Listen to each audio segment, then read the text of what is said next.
All right, guys, welcome to the Media Hijack Podcast. I'm your host, Billy Walters, and joining me is Chris Unholy Jesus. What is up, everyone? What's going on, guys? Welcome back to another episode of the Media Hijack, episode 69. Hey, yo, 69, hey. 69. Do you think you could do the intro real quick? I forgot to take autofocus off the camera. I don't know the intro, but let's do it. Yeah, I should know this. The shirts, and then Reddit, then YouTube. All right, cool. All right. So with our shirts, if you swing over to our website, we got the Media Hijack t-shirts. They're really dope. Haven't worn mine a little bit because I started getting sweat stains in them. But, go check them out. They're really dope. Let's see what else we got. We got check out our Reddit, our YouTube. Oh, God. God damn. Check out our Reddit and YouTube. Reddit, share some memes on it. We try to push, if anybody who just follows on Reddit, check it out, leave some comments, and some ideas too for the show. That would be awesome. Also, with Reddit, check us out on Reddit. Oh, sorry, I said Reddit already. YouTube. Check out YouTube. Our YouTube channel get a lot of love, but please check that out. Leave a comment as well. Like and subscribe to that. And what we else got left? I did that shit horribly. Thank you, sir. I ruined that. Sir. No, you're good. I heard you. I ruined it. Thank you, Chris, for the assistance. I'm back, guys. And also, last but not least, make sure you guys rate, comment, subscribe. You guys, you iTunes people, please, if you're on iTunes, just scroll down a little bit, and then it says, do you want to rate the podcast? Yes. Please. 5 stars. Leave a comment. That's it. It's free. It's free. I promise. It's free. And then, you help us. Hey, guess what? In the afterlife, we help you. Promise. If I see you afterlife, but hey, You're that guy. man, get on this golden trail. What are you doing down there? What are you doing? Come on. You think that's hell? It can get worse, right? It can get worse. Get over here. Follow me. Take my hand. Psych. I'm out. I'm out. Start flying like Iron Man. Peace out. Hands out. This is me. All right, guys. So, episode number 69. We're going to do random topics.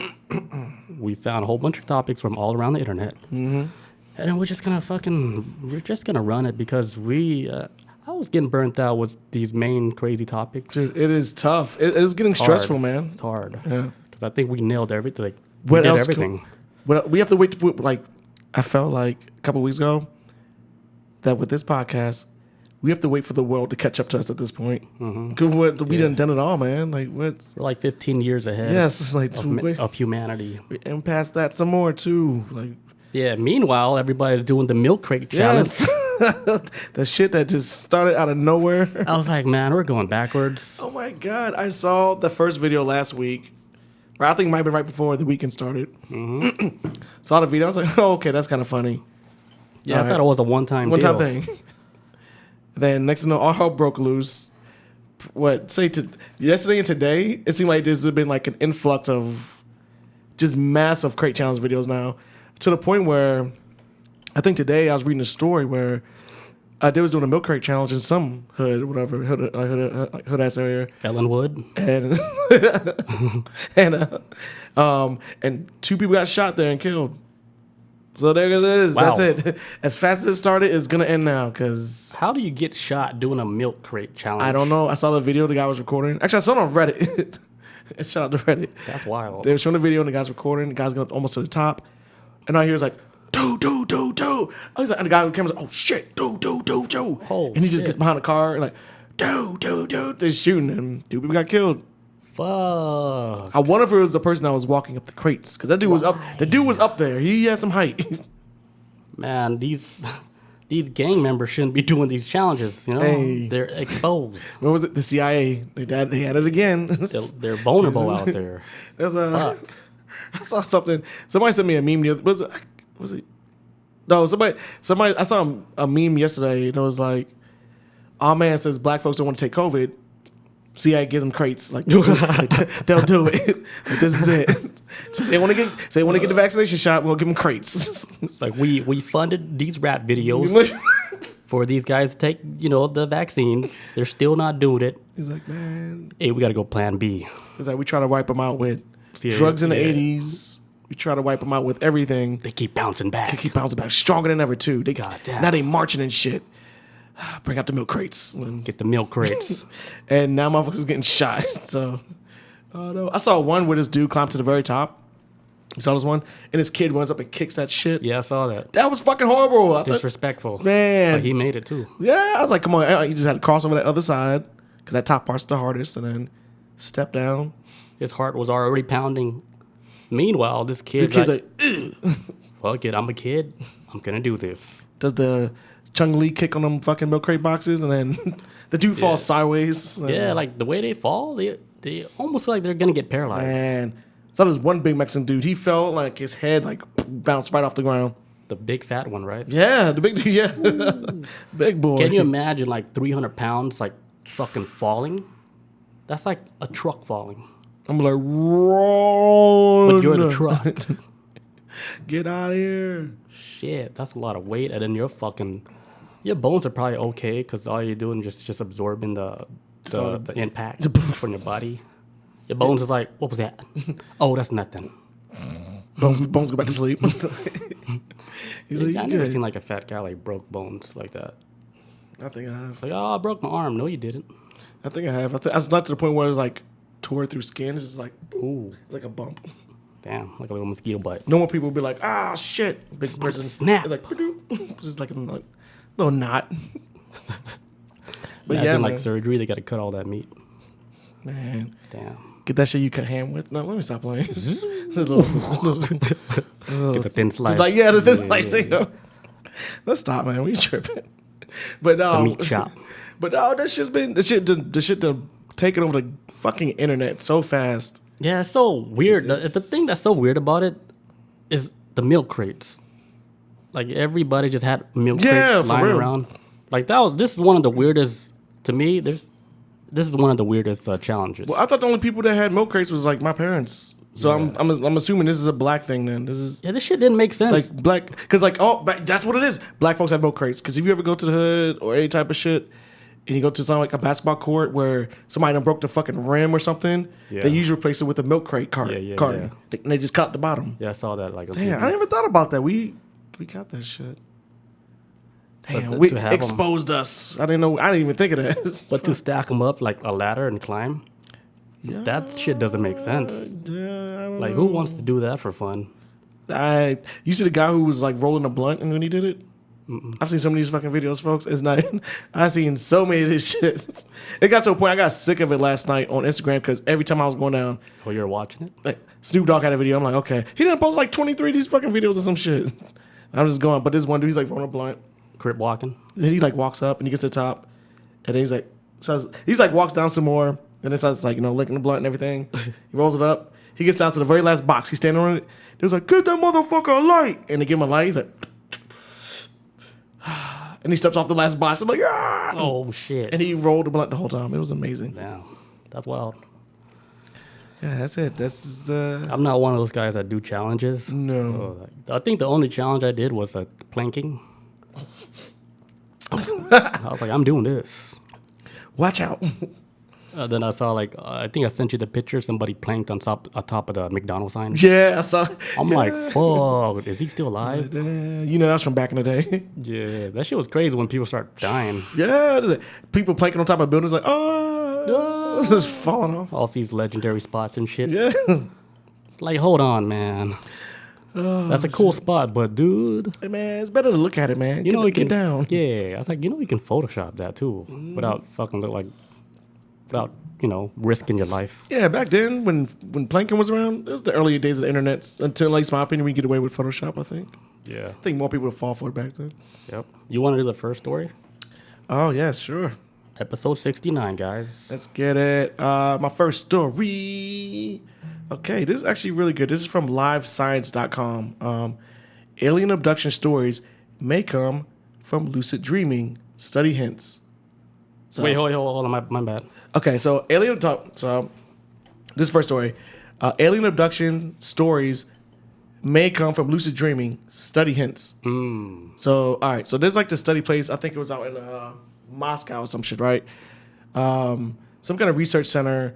Is it a sleep center?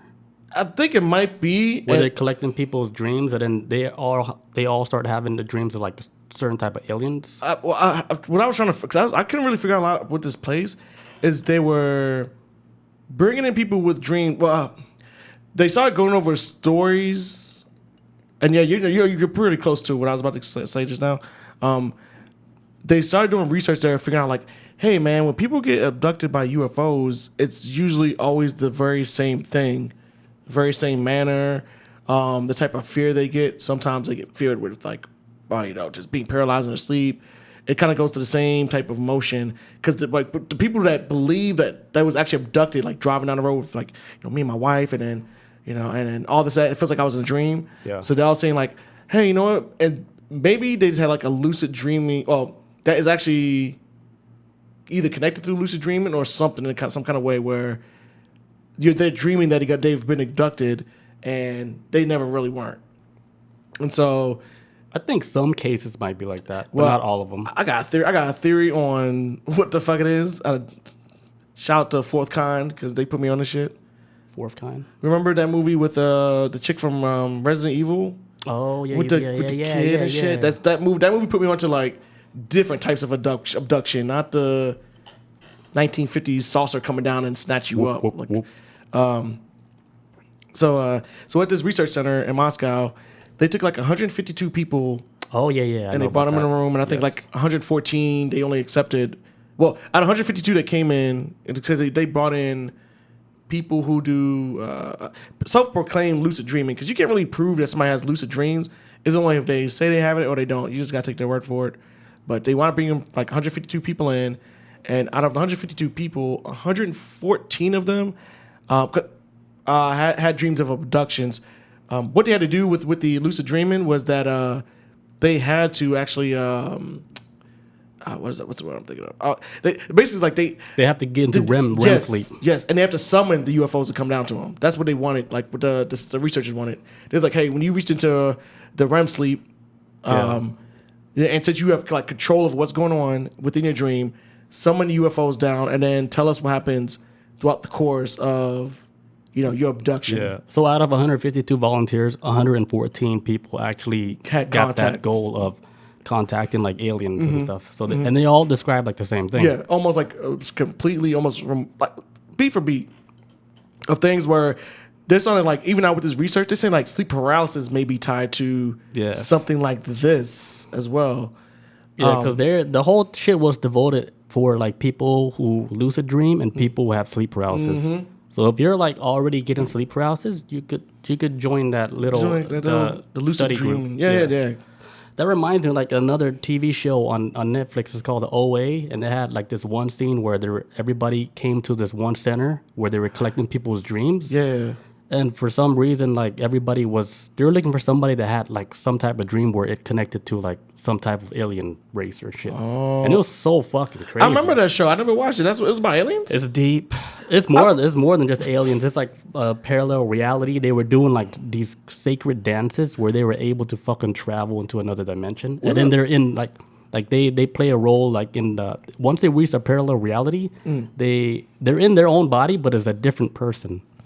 Like they're in their body, but there's a different life already. Oh, so okay, gotcha. So like here, they were like a janitor, right? For example, and then when they switched over to another world, he's like a doctor. But they're still in their body, the same face and everything. Same body, everything. Just different jobs or like, lifestyles. Hey, Dr. Jones. Like, what? I'm not a doctor. Yeah, you are. I didn't know. That OA was like a while ago, right? Yeah, they canceled the series. I remember. Yeah. Damn, I didn't know that shit was about that. Yeah, once you get past the first season's a little trippy, but once you get past that second season, it just gets deeper and deeper. Damn, nobody talked about that shit, man. I did, but no one maybe listened. you probably did tell me. Knowing you probably told me. Yeah, I was screaming it. They were saying like basically, so with the lucid dreaming, but here's my theory on all this though. So they're saying like, okay, yeah, UFOs are all dreaming, but I remember them watching the movie Fourth Kind. And a lot of times they was contacting people with through telepathy and shit, and possessing their bodies and all that. That's why I think because I feel like this article is trying to seem like disputing abductions as a whole. It's like abductions don't never happen. But then when I kept thinking about it, I'm like, man, ship's coming down, taking you and your wife Martha in y'all pickup truck, sucking y'all up, and Y'all getting probed and all that in spaceships and all that. That's like that's all 1950s at this point. What if that shit is just so outrageous? It's like they don't have to even be down there. Just like boom, telepathically from whatever ship they at. Boom. Well, I think there's like different forms of way of abducting people. Like some aliens, they do it the old school fashioned way where they get you physically in the spaceship. And others like a mental, where they get you in the spirit world type shit. Yeah. Maybe it's like that because you can't say every single one is like through the mind, right? Because a lot of victims, they had shit that's in their bodies, like little pieces of metal of like something that gave off like radio waves and shit. Like they said that they installed something in their body, and they're going back to the people that get abducted. Those people, people that they said they got abducted, they end up having surgery where they're moving these little objects from their bodies, where it was giving off radio frequencies and everything. Who the fuck was putting it in? The aliens. Oh, the aliens were putting it in. Oh, so okay. like you couldn't explain stuff like that if that was real. I believe it was real because there was like a legit doctor talked about it. It's like, I was finding all these these little tiny computers in their bodies and stuff, and it didn't make sense because like the incision where they had where the device was at, it's so fucking clean. Like there's no technology that we have as people doing surgery where it's that clean. Yeah, that you have to be so careful. Yeah, to do machinery on that level of on a human body. A clean cut avoided all the arteries and where it was like placed on the body. It's like, how'd they do this shit so good? The humans, we good, but we ain't that good. Like that shit is out of this world. So there's like a lot of people like that where they had stuff actually put in their body. They have physical marks on their body. So you can't get stuff like that just from telepathy. But I'm sure that's a real thing too. Like getting abducted through the mind. Hell yeah. And I feel like right now, my brain went off the rails with this shit. I was like, yo, what if this whole research center is trying to they're trying to get everybody who's like self-proclaimed like lucid dreamers. They're like, hey, you know what? If lucid dreamers have an ability to control over their world within a dream, and our best way of actually making communications with aliens is through lucid dreaming, I think they're trying to start a project with lucid dreamers to at least communicate with aliens or something, anything. Yeah. I think that's why they're trying to gather so many. Like, who would even think of that? I mean, I get the reason why, because it does all sound dreamlike when people talk about their abductions, so I get it on that level, but... Well, it's like with science right now, it's fascinating how these scientists are now getting into like the spirit realm. Like they're actually starting to cross now, man. Yeah, where they're like, hey, like we can't really explain this, but we acknowledge that it exists, which is like a huge step. Yes. So now science is almost like they're like, it's something that we can't explain yet, but it's there. Like the science shows that something is there. It's just we cannot explain it yet. Like, so guys, magic might be real. we don't know how else to explain it to you guys. Yeah, even Tesla said the same shit. He said that the ghosts and everything, they exist in another dimension. It's just we don't have the technology to explain it. Even till this day, maybe we have the technology to explain it, but they don't want to. They don't want to say, hey, oh yeah, ghost world, that's real. Okay, then show the papers and everything. Yeah, man. You know, like when scientists started waking up, you know why? What's that? They started taking psychedelics. Probably, and then they were waking up like, holy shit, this is a whole nother fucking ball game. I would imagine. I would imagine that the job of a scientist is hella stressful, and I feel like, or at some point, mentally, when you're trying to figure out the answer to whatever you're just struggling to understand, your brain hits like a wall. Just hits a wall. You're like, fuck, man, I can't figure this shit out. Like. The way my mind, the way my brain waves at right now, I can't really think outside of what I'm already know. So I might have to try a different avenue to expand that shit in a different way. Yeah, because I think like scientists right now, like the black and white one where they read books and stuff, like I think they plateaued right there. Yeah. So now I think what scientists they're turning to is psychedelics to try to go over that hump where they actually stop that. You know, because I don't think they made any crazy new discoveries or anything. But a lot of them are making the new discoveries. They all been under psychedelics, and they're fucking. Yeah. They're coming across a lot of shit where like, fuck, like. I question what everything. is science now? Like, because there's so much new shit now and stuff. Like, they're like, holy shit. Yeah, man. I mean, like from a person who's been a long time nerd of like science fiction and stuff like that, I came across a lot of stories where you see within distant futures where weird type of magic and technology kind of start to mix together in science and all that magic stuff and everything that's all crazy. Now the it's shit like, that we can't understand yet. But that shit is combining together now. Now it's like it's not magic no more. It's like this shit ain't really making no sense because we don't have it.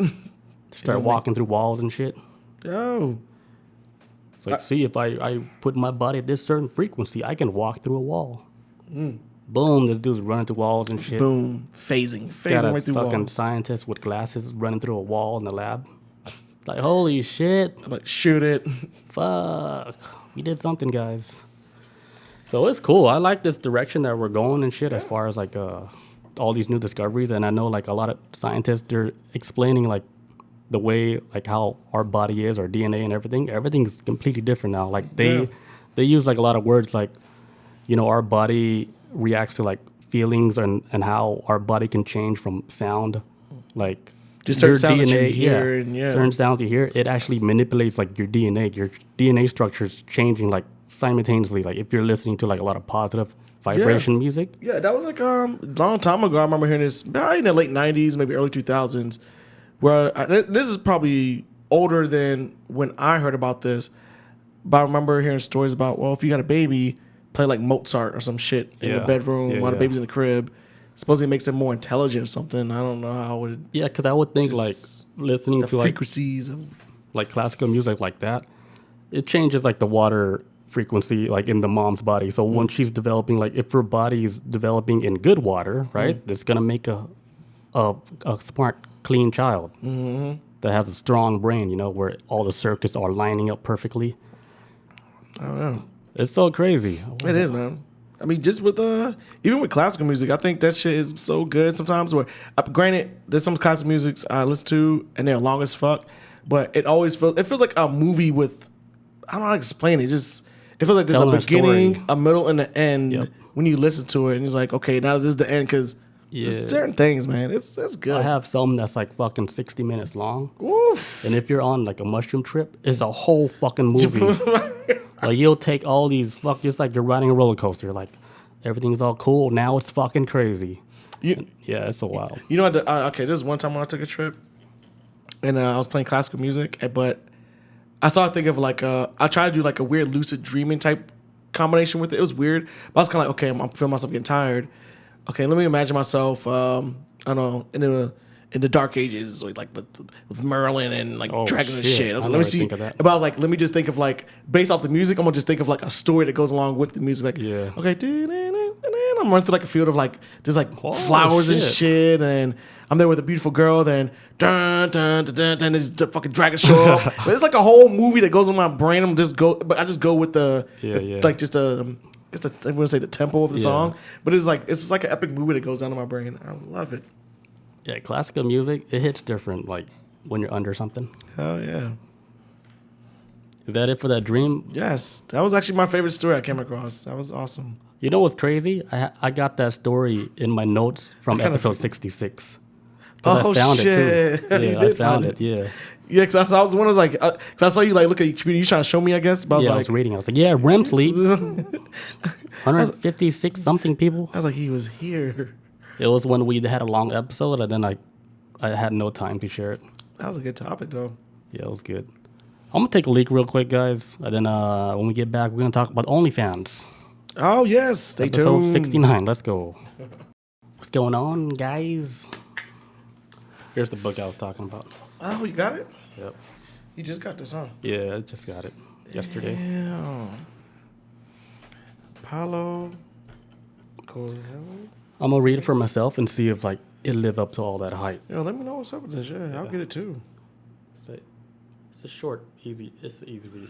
Yeah, this is light compared to some of the shit I done been through. I got books I've been taking me like 2 years to get through. Like the Bible. I haven't started the Bible yet. Man, this maybe one day. It'd be better off just googling it. And, oh, they killed him. Oh, spoiler alert! They killed my boy. JC, no. The Jesus sandals. Jesus sandals. All right, ready? Yeah. All right, we're back, guys. All right, so next story, OnlyFans. So OnlyFans starting October 1st they can't do no sex stuff no more. They can't do no explicit, nasty sex stuff. Because OnlyFans, the company, they kind of like got in trouble by the banks. Because the bank said, hey, we don't want to do that sexual shit like that. Because there's like one reason too. It does make sense. It's like this is where like human trafficking come in the picture. Because it doesn't matter like what platform it is, like back pages or whatever. People are going to find a way to exploit like sex trafficking. Yeah. So then until like the government takes that shit down, like the back pages or what else? The other one, red pages. Yeah. I know Teneno know. Right, Teneno? What's the other one called? I'm just playing. I don't know. I don't know, Craigslist or Yeah, I like don't know. whatever they use like for trafficking, like whatever popular platform it is, they're always gonna start doing that sex trafficking. So they're saying it's sex trafficking? That's involved in it? Yeah. See, I thought it was sure. just, I thought like, when I heard the story, and the little bit I did hear about was that some of these banks are tied to like a lot of religious Religion? people. Yeah.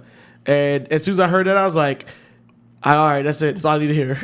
I was like, because they can get kind of wild with want to control how people Yeah, it's powerful. It's like want to live sometimes in a it's weird like- way.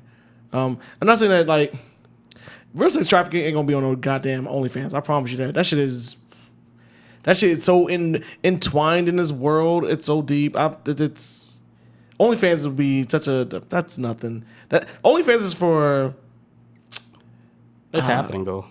on OnlyFans, or do you think It I already don't think so. that market already seeped into OnlyFans already. No, I don't think so. Yeah, it did. And I'm not surprised.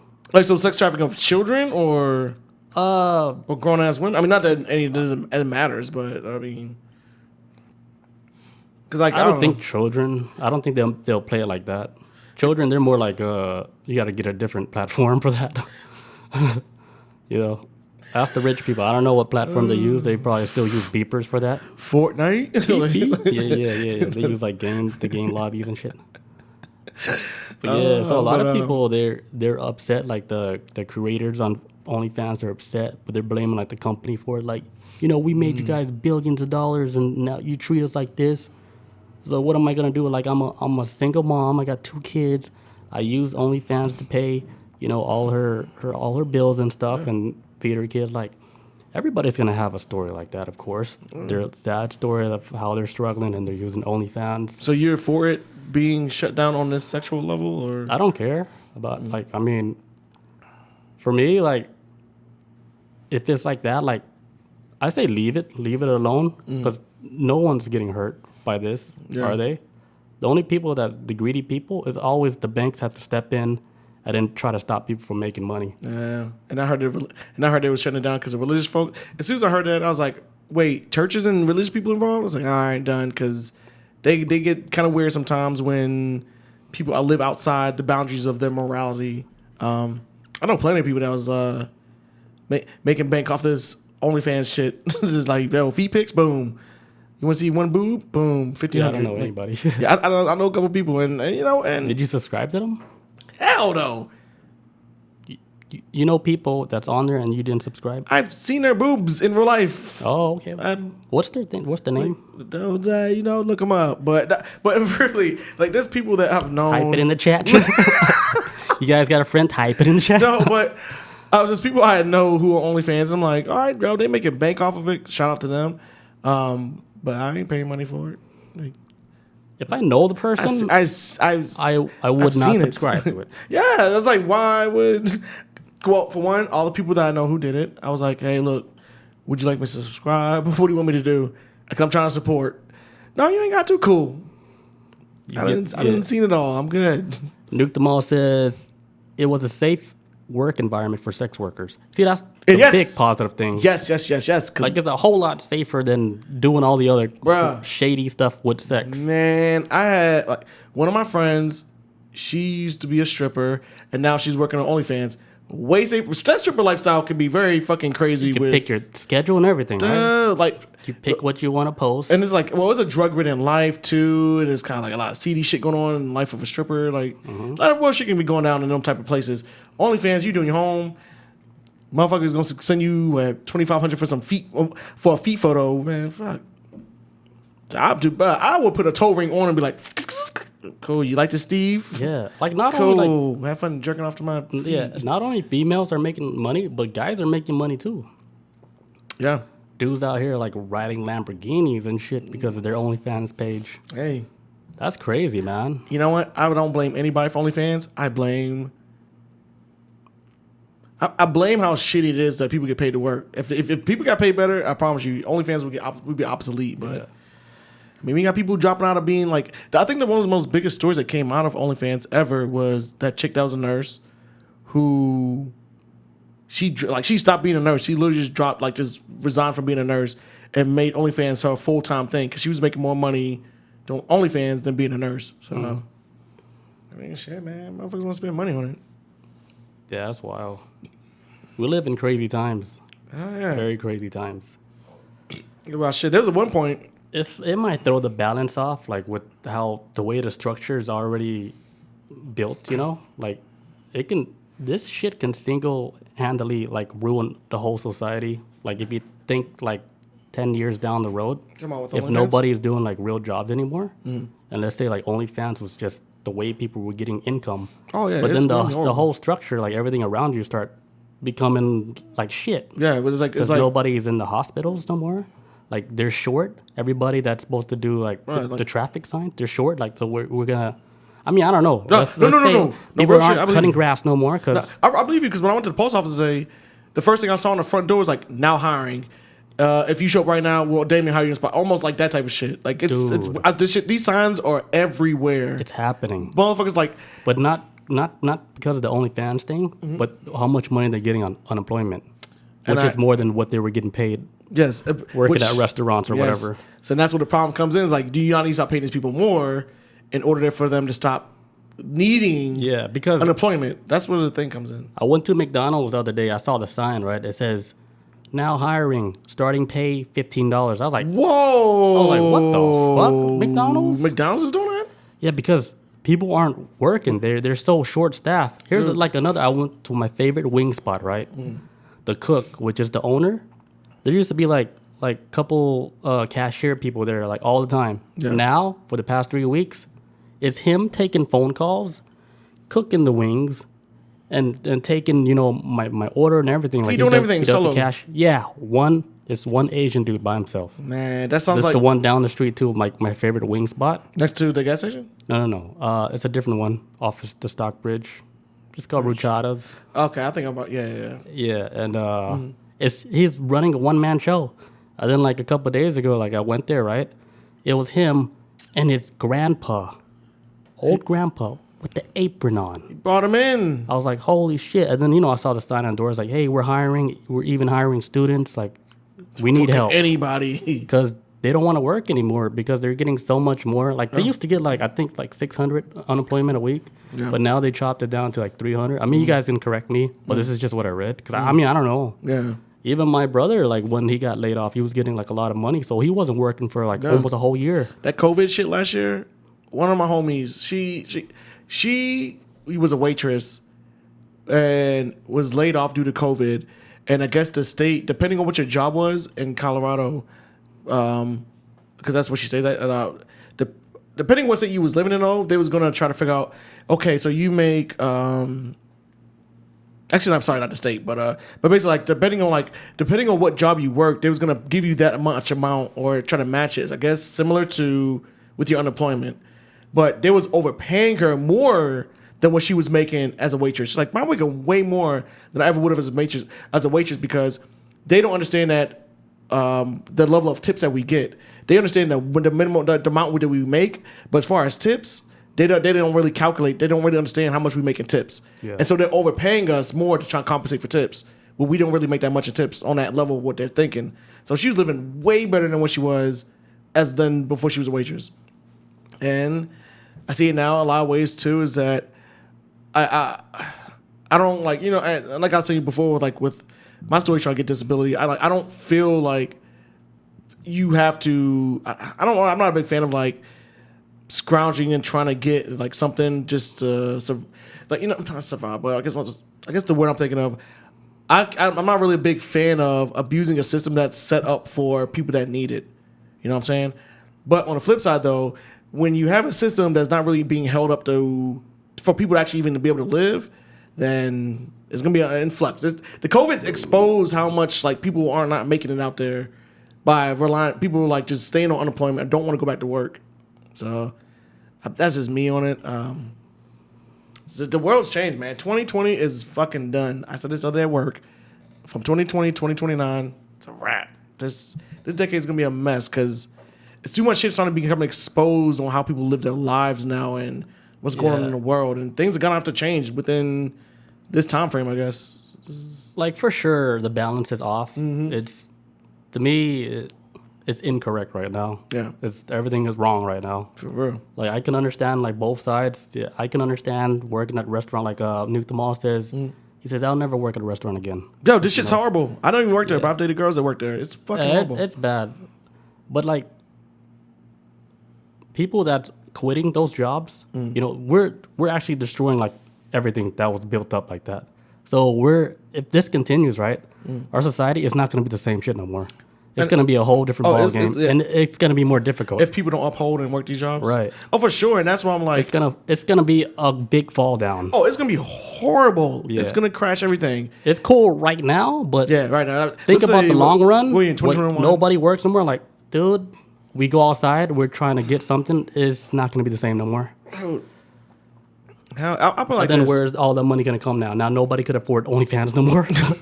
They don't have money to pay for the OnlyFans. Everything collapses. So the OnlyFans drop too. Everything collapses. So yeah, it's a house of cards, dude. It really is. And I think it's going to hit a point where either these corporations need to start paying people more or these people ain't going to work. Something's got to give, though. We'll see, man. It's like I said. I think everybody needs to be re-educated. Yes, everybody just needs to stop. It's not that easy as like corporations say, hey, we're going to pay you more. It's like society alone needs to be re-educated.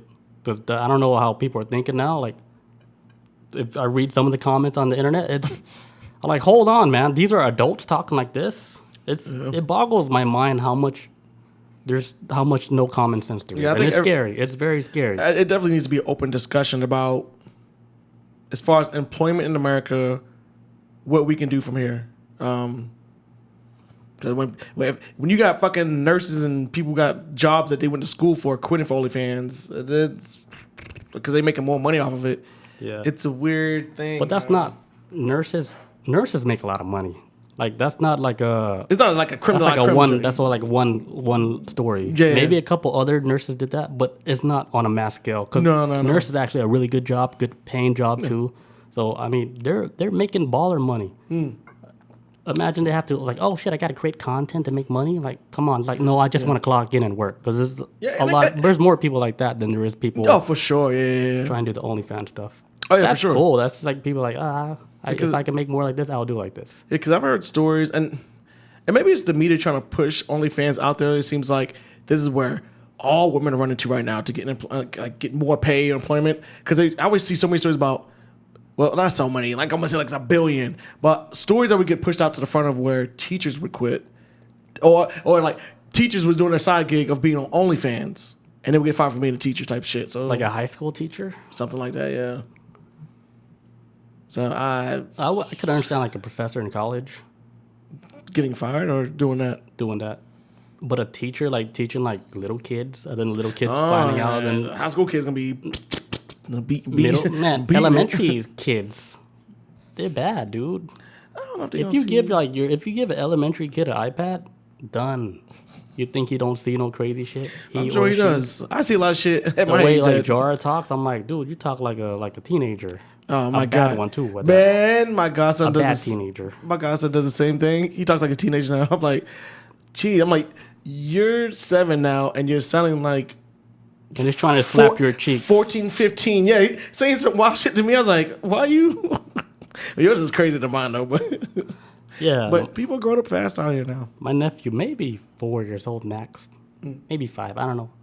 I just, there's one time I had like a family event. I was like, let me go check on these kids, see what the hell they're doing.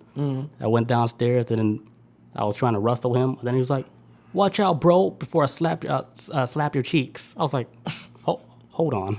Oh, was it slap or clap? I thought you said clap. Clap. Yeah, he said clap your cheeks. My bad. Had a boomer moment. But yeah, he said, watch out, bro. I'll clap your cheeks. I was like, what the fuck is this? Like a little child said that to me. Hey, man, I just stopped. Like I was like, let me just go back upstairs. Well, you gotta think about like this too with how the internet is. Like I was playing Apex last week, right? As a child, this is when I realized how many the shit that kids probably come across playing online games.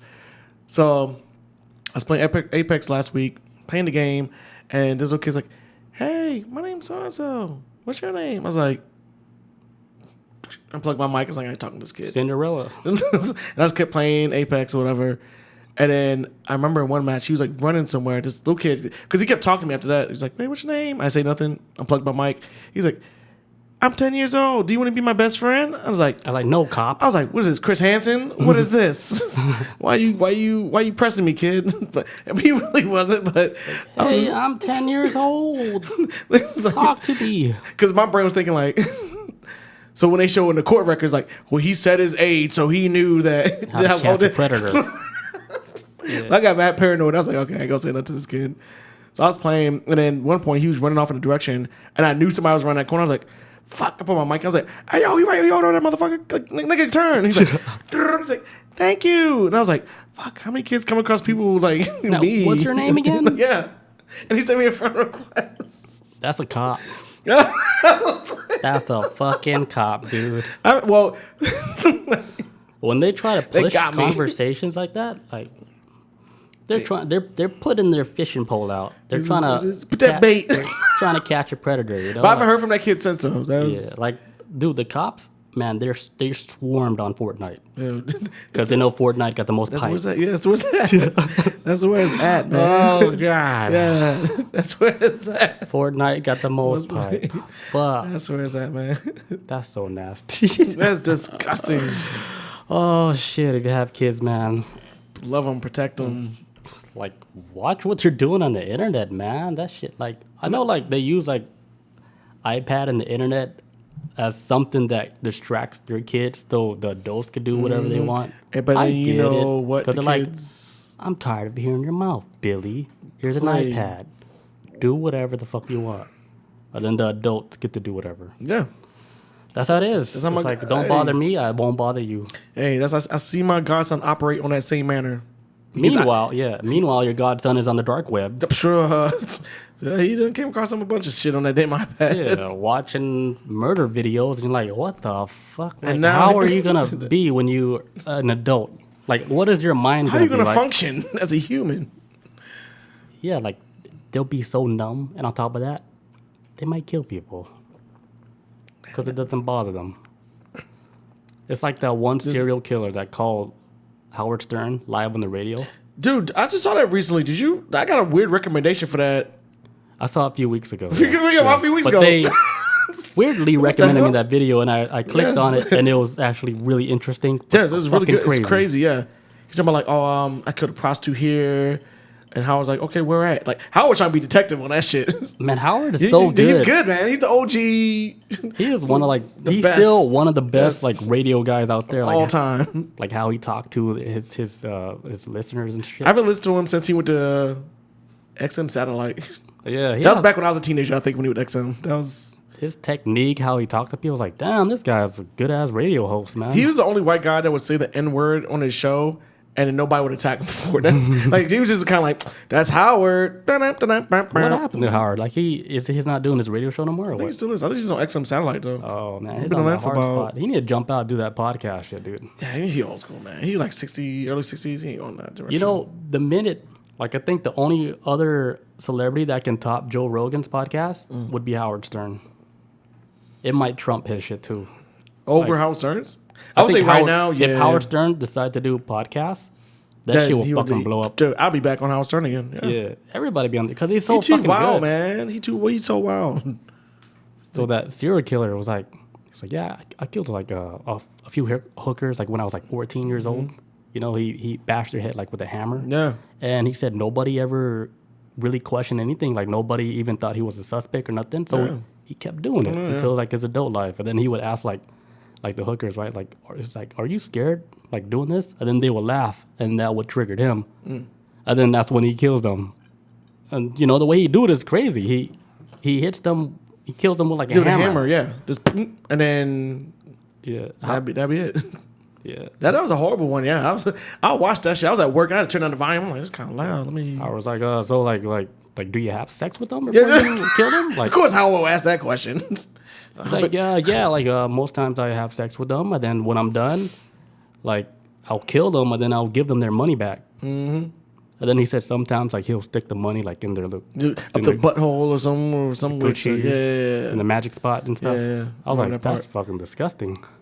At first I was like, okay, he returned the money. I was like, okay, there's some humanity in him. Oh, he puts it right back there. Okay, all right. That's a sick guy. And then they never found him. They never found. Yeah, they never found the guy because he was the place where he was doing that. Like it's like the officers didn't care either. Yeah, they don't care about no prostitutes. But then like one officer. One chief, he got blamed for it because he was actually having sex with one of the prostitutes that got murdered. That he killed.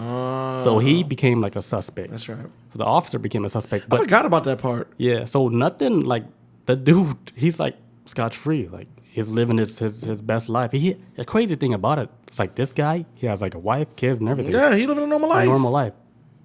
Wife doesn't know shit. Yeah. That's crazy, man. Like.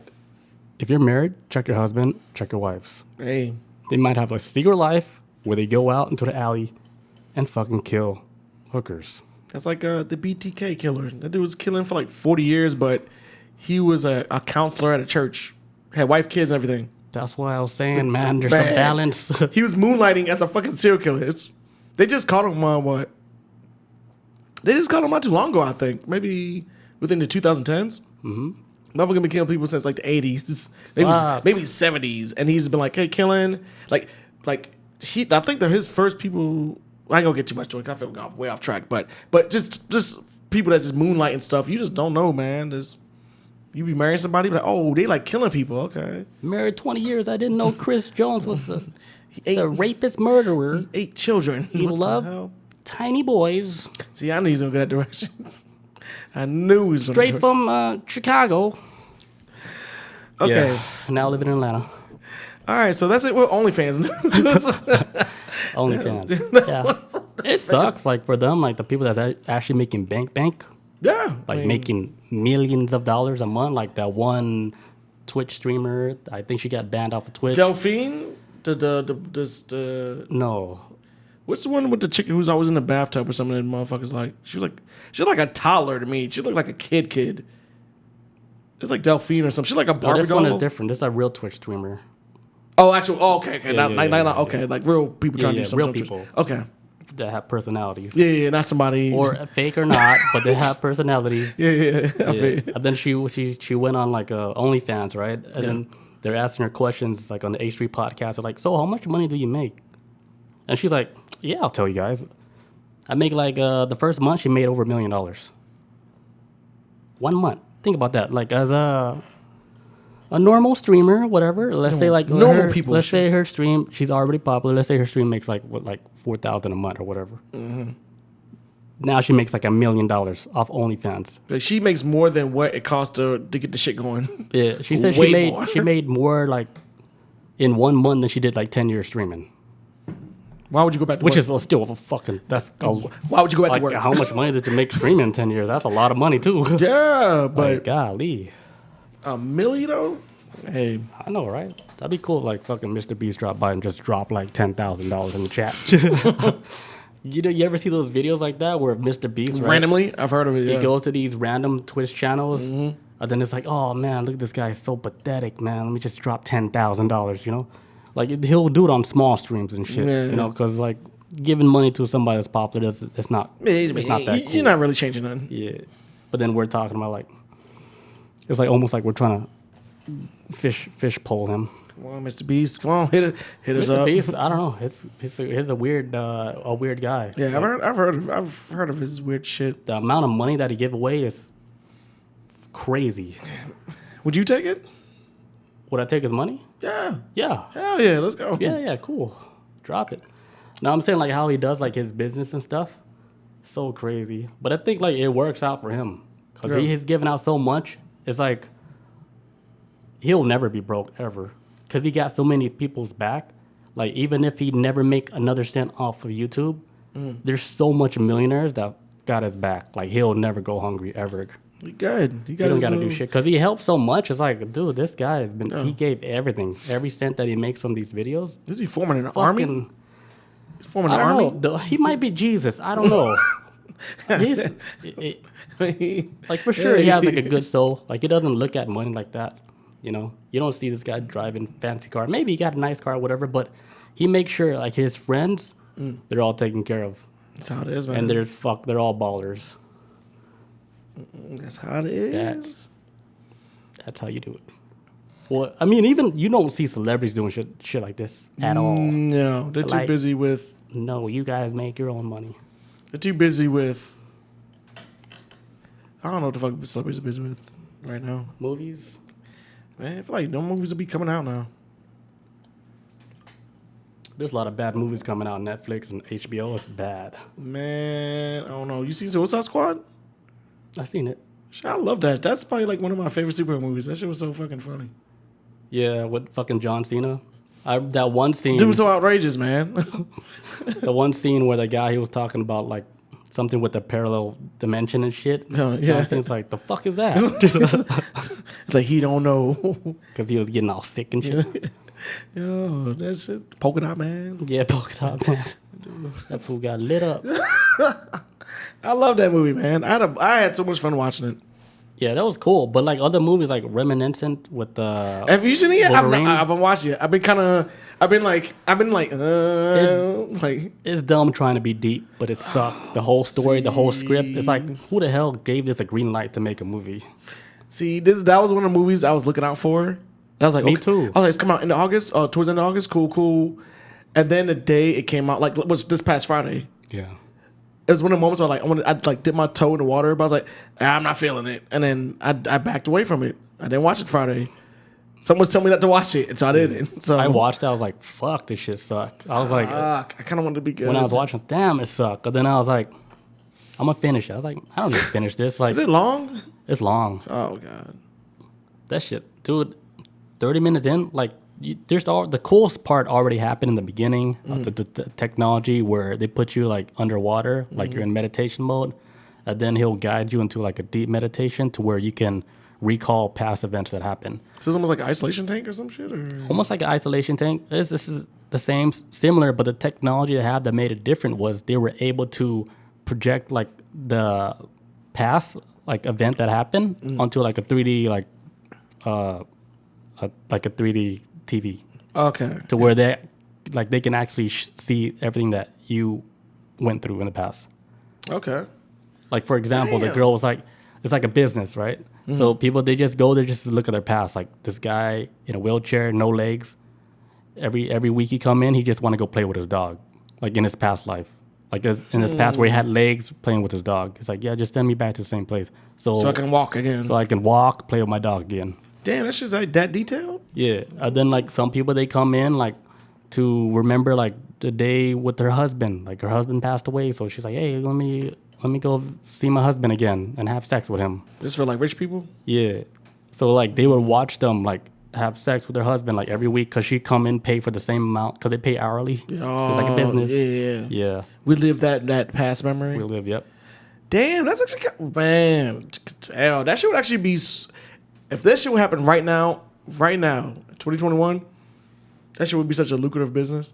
Yeah.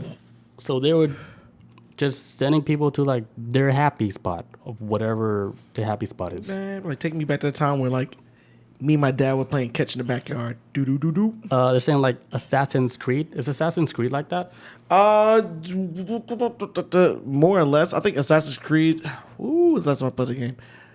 Long time. It's basically where they took a person who was the genetic ancestor Holy shit. of an ancestor from an assassin way back in the day, and he put him in this machine called the Adamus. What? And so genetically, he carried the memories of his ancestors. Oh, so he had to go and relive the moments of when his ancestor was like assassinating motherfuckers. Da da da. It's not as clear cut as people think it is. It's like, hey, That game is that deep? it sounds crazy. Was on some other shit. I missed out. But it is similar to what what I was saying in the chat. Kind of like you're reliving the past memory of something, but Assassin's Creed does But from your where ancestors. This is like if I put a machine, like put the helmet on, put a broom, 1802.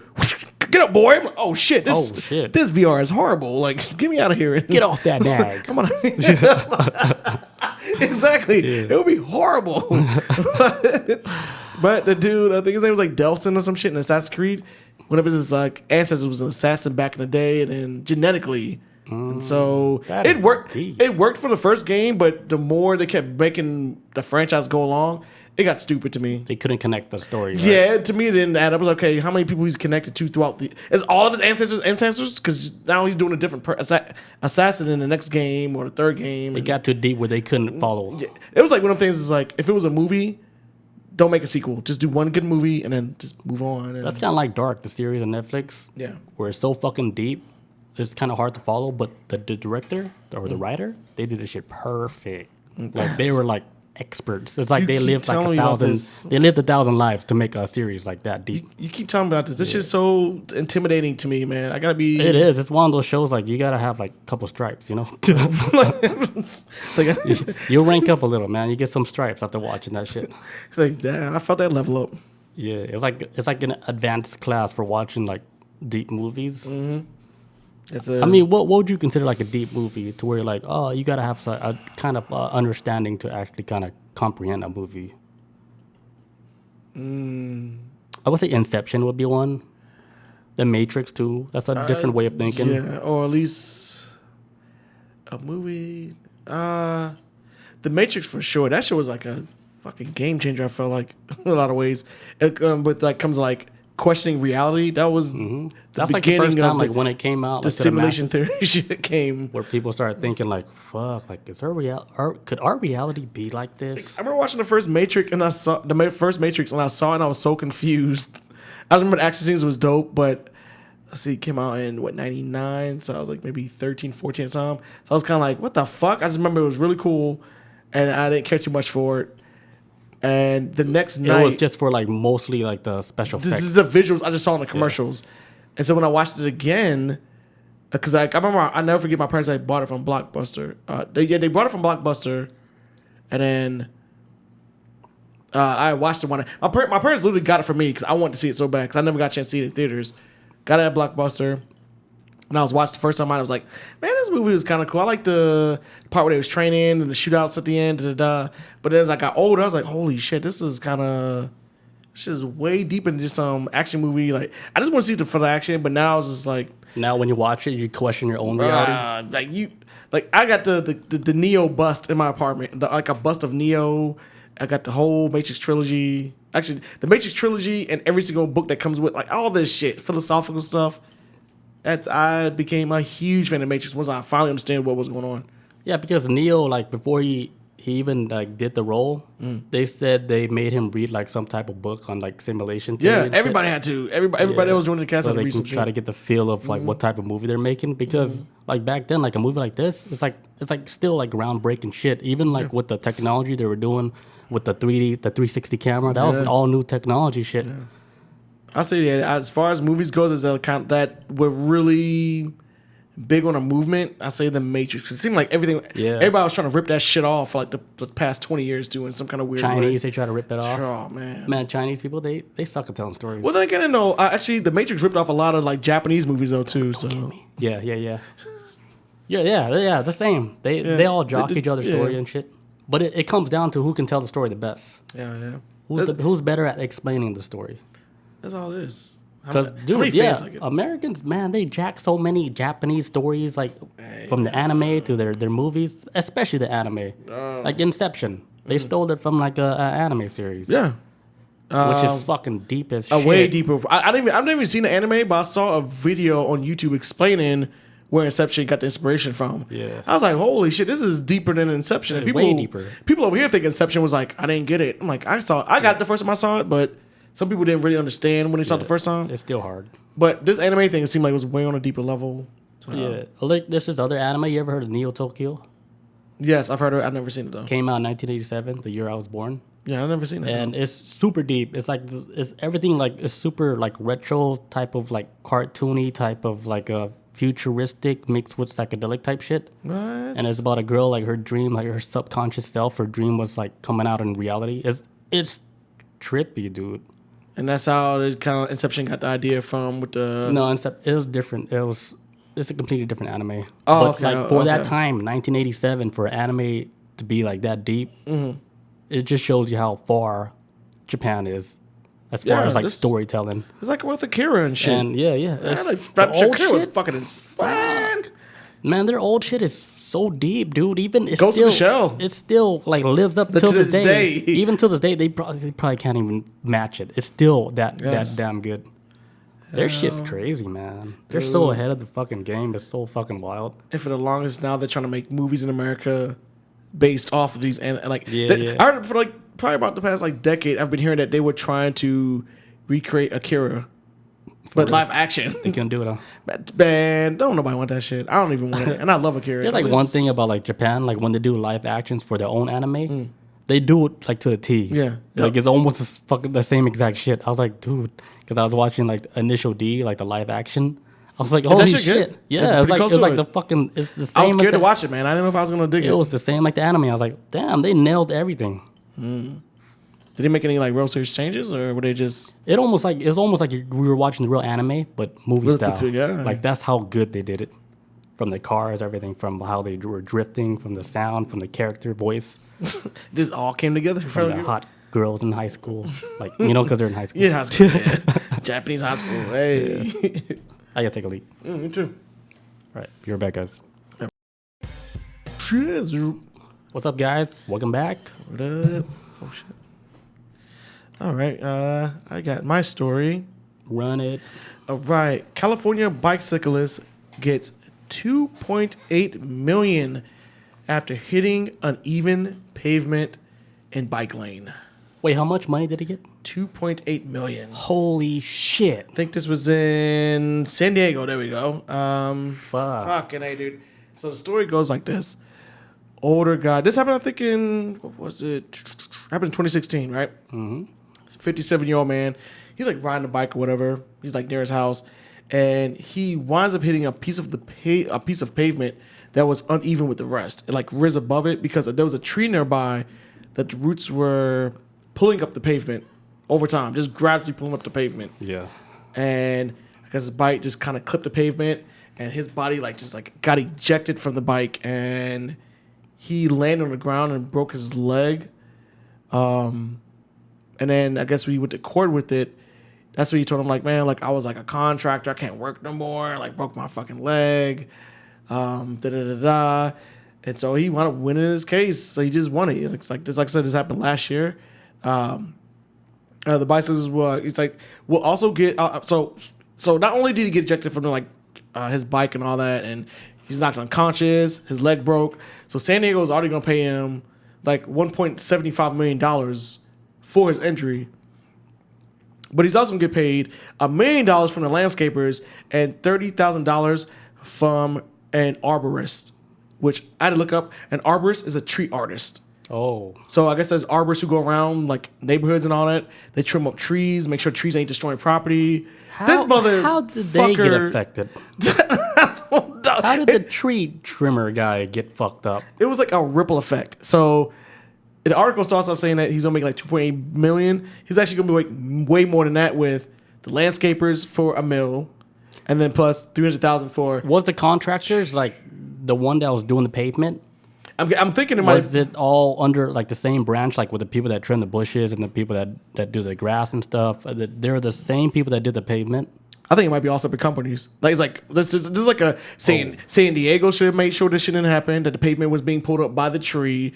The arborist who was clipping on the tree should have made sure the tree wasn't pulling up that damn pavement.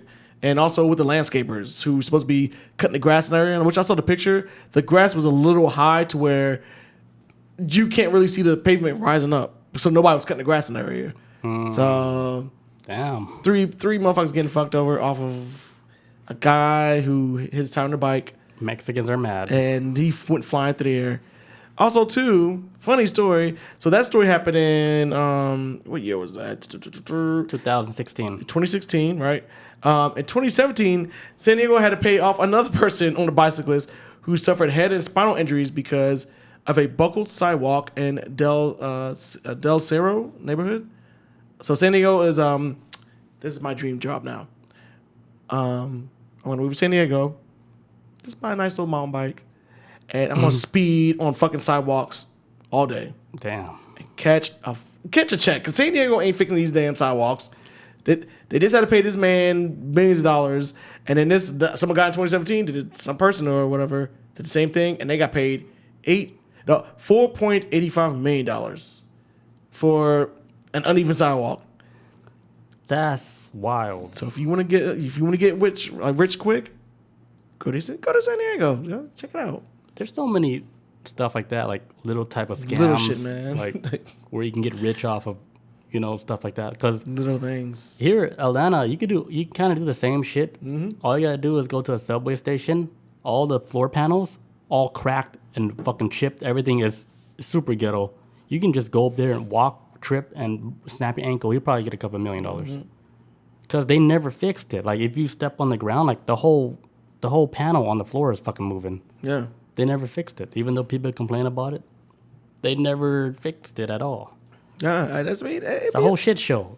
Like the Atlanta subway system, shit show. I'm telling you guys. I saw something the other day with I might have been in New York, but they showed I saw it on Reddit. This dude was like laying on the railroad tracks, unconscious, and Sleeping. like fucking I guess he just like fell, or he just fell and they fell on tracks, and it was I don't know if it was a train coming. It looked like a train was coming in the video, but you see like all these people saying like, hey, somebody go get him, and like a cop jumped down on tracks. Like he was like, I don't know if he's like on duty or whatever, but he's wearing his uniform. Some cop jumped down there. Some random black dude jumped down there, and they grabbed him, and the crowd's like, yo, watch out for that, that third rail, don't hit it. And they picked the guy up, and they grabbed him. They put him up on the platform, and they climb up. Everybody's like, hey, clapping. And I remember seeing in Reddit, somebody had commented saying, you guys don't have like barriers to keep people from falling? Because I live in this country, and we have barriers to keep people from doing that. Yeah, Japan is like that. And I was like, and then there was... Yeah, Japan to have like barriers, and then when the train comes, it opens up the whole barrier. Yeah. And so, and people on Reddit were basically explaining like, well, some person that lived in that city where it happened, where the guy falling tracks, was like, they tried to put something up like a barrier one time, but they thought it would be too expensive.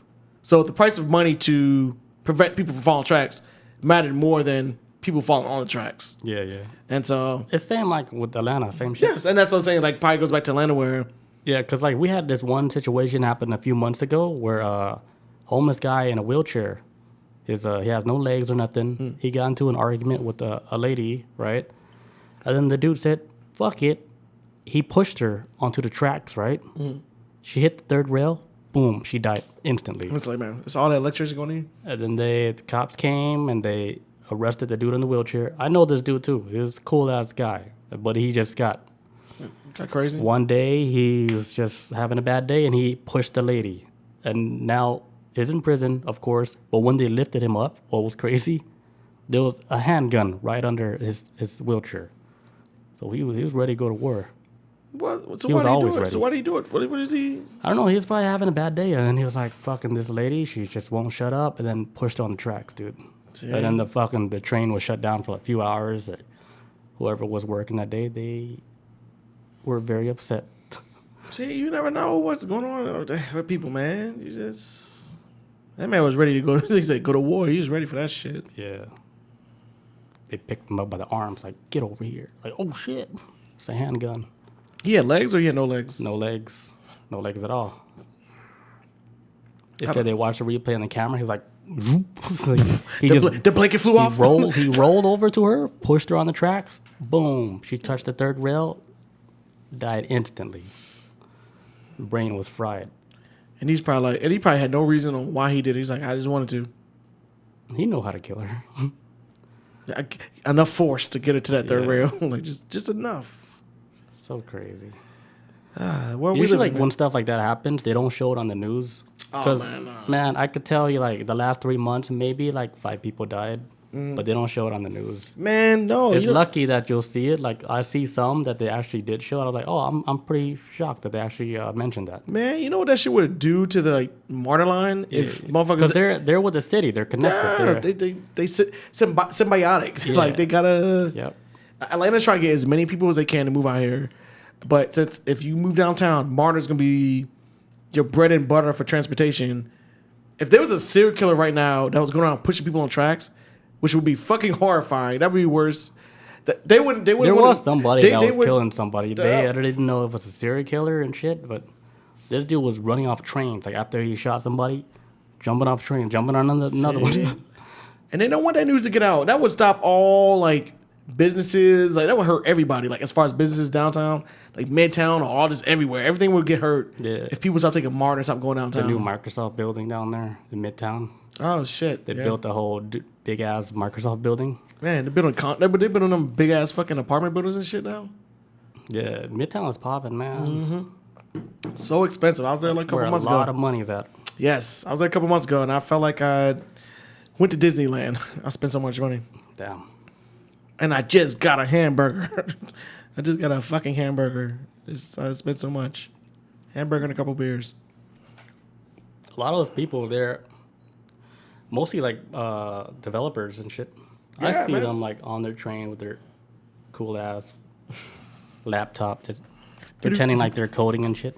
I'm like, shut the hell up, man. Like, wait till you get to work. You're not Mr. Robot, all right? It's like, chill. Like, dude, do that when you're working. Trying to look cool. Trying to crunch numbers. Think this is New York? Like, got a deadline. He probably does, but I'm just hating. Hating. I was like, he probably does have a deadline for real, though. Yeah. Everybody has a deadline. It's stressful, man. Developer job. Yeah, you gotta be super stressful. Man. It's like eat, sleep, dream of that shit. I've heard of so many horror stories of developer jobs. Just that's bad. Overworked and people sleeping in the office and shit. It's like your brain has to be wired for that shit. And I tested myself too. I was like, I'm not wired for this shit. Like I did it. Like I was able to do it, but in the end I was like, man, I'm not made for this shit. This shit was like the most stressful shit I ever went through. It's gotta be like one of the most thankless jobs, but it's like the job that does the most heavy lifting. Yeah, I was so man, that shit drained the fuck out of me where I was going to like Stack Overflow trying to find answers and shit, how to fix the certain code that my shit kept breaking. I'm like, how do you fucking fix this shit? It's so fucking hard. I ended up fixing it myself, like through a dream. Remember I told you? Oh, that's right. Yeah. This is a real story. Like, I remember this. I couldn't publish it. It kept saying error. Like it went almost 100%, and then it's like error. I can't publish it because the code was broke. I was like, a deadline in a couple of days. Like, what the fuck am I supposed to do? You know, I've been working on it for like, I don't know, 4 or 5 months, and the whole shit would have been all trash. And then I had a dream. I saw like the fucking what I was supposed to do and shit. I was like, let me just wake up, do the shit real quick. Type. Boom. Green light. Green is literally was green. It said success accepted. I was like, oh shit, dude. I started taking laps. My mom taught me that when I was a kid. She was like, I used to have this thing when I was younger, when I would lose shit, and I would be obsessed with trying to find it. Yeah, looking everywhere, and my mom would be like, hey, look, sleep on it. Just stop. Just take a break. Like, is it that important? Relax. Like, it like randomly, your brain would just bring it back up when you least expect it. And then sure enough, I would go to sleep or whatever. I'm like, oh, fuck, I know what's that. Like, wake up or just watch TV. I'm like, I know now. Just because when you work yourself up so much, you kind of blinding yourself in some ways. So, I believe that shit. When you just was like sleeping, like, you finally got to rest for a second. Yeah, sometimes that's all it takes and shit. Take a step back and just. If you can't figure something out, just fucking step back from it. Do something else. Go run. Go jog. And then eventually it'll come to your. The mind will help you. Yeah, your brain is powerful, man. That shit is like if you're not even thinking of your brain, dude, that shit is running like 100%. Non-stop, man. Even when you sleep and your brain's working. Autopilot. It's doing its thing. It helps you breathe when you sleeping, so you ain't gotta think about it. It's amazing. Shit! Now I'm thinking about breathing. Don't think about it. Don't think about it. I'm gonna hold my breath. Don't think about it. What else we got? You want to talk about the sea snakes, the horny snakes? Let's go with that. Yeah, the sea snakes. Yeah, so they're saying like there's sea snakes out there that's attacking people, and scientists are saying, hey, they're just horny. They're trying to mate with not with humans, but they're trying to mate. And the reason why these snakes are attacking people is because they're horny. But like, there's some cases where people actually died from being attacked by a sea snake. Oh, see, I didn't catch that part. Yeah, people were dying. Yeah, the part I was catching where where did I get this from? Fucking mirror.com. They was talking about like a sexually frustrated sea snakes are mistaking scuba divers for potential mates. Yes. And so apparently Zalendo says how big. Oh God. Let's see. I forgot how big they were. I'm guessing like but maybe too damn big to be crawling on somebody's fucking foot. Maybe 22 inches. You know, I say 22-inch pythons. Yeah, no. Yeah. Let's go with that. Yeah, maybe 22 inches. All I know is that because they never told us size. I guess it probably varies, but it was it took place in like it took place in Australia, and That would be the spot. yeah, the most dangerous animal-wise, the most dangerous shit on the planet. Australia would kill you: spiders, dingoes, Kangaroos. That's buff. Kangaroos are all fucking jacked. You ever seen like the video with the kangaroos just knocking on the window? No. Like there's like this rich family, whatever. They have like full glass windows, right? Yeah. Kangaroo, swole as fuck, dude. Like muscles, like everywhere. Like price 12-pack and God, shit. Diesel. And then it's just fucking scratching at the window. They got claws, man. Yeah, they got claws. People don't realize that. They got Scratching, like waiting for him to come out so he can fight. He was trying to. Yeah. He was trying to call him out. Yeah, it's just waiting. It's just clawing the window. The dude's like, what am I supposed to do? How? Fucking Triple H. I can't even leave my house. I gotta fight a kangaroo. Fucking Triple H kangaroo. Like, I do like. they act like man, heels, dude. One of my, I wouldn't say fantasies, but like a checklist. I want to fight a kangaroo one time. Man, hell no. Now with them fucking kicks, I'm good. I want to do it one time. This shit will kill somebody. Them kicks are The only reason why I want to do it because I saw this one video clip where this dude, the guy punched it. Yeah. he saw the kangaroo attacking his dog. Yeah. That's a legendary. That's legendary. That was legendary. Yeah. Legendary video. He went up. He was like, he fucking jabbed that damn kangaroo in the face. I was like, holy shit. Yeah. That looks He squared up with the kangaroo. He was like, and the kangaroo's like backed up. He's like, It's like, whoa. he was like, bro, what? And then like, dude grabbed his dog and got the fuck up out of there. Like, Fuck. and I think the kangaroo left. I think this was after kangaroo got punched in the head. The kangaroo was like, they can do that?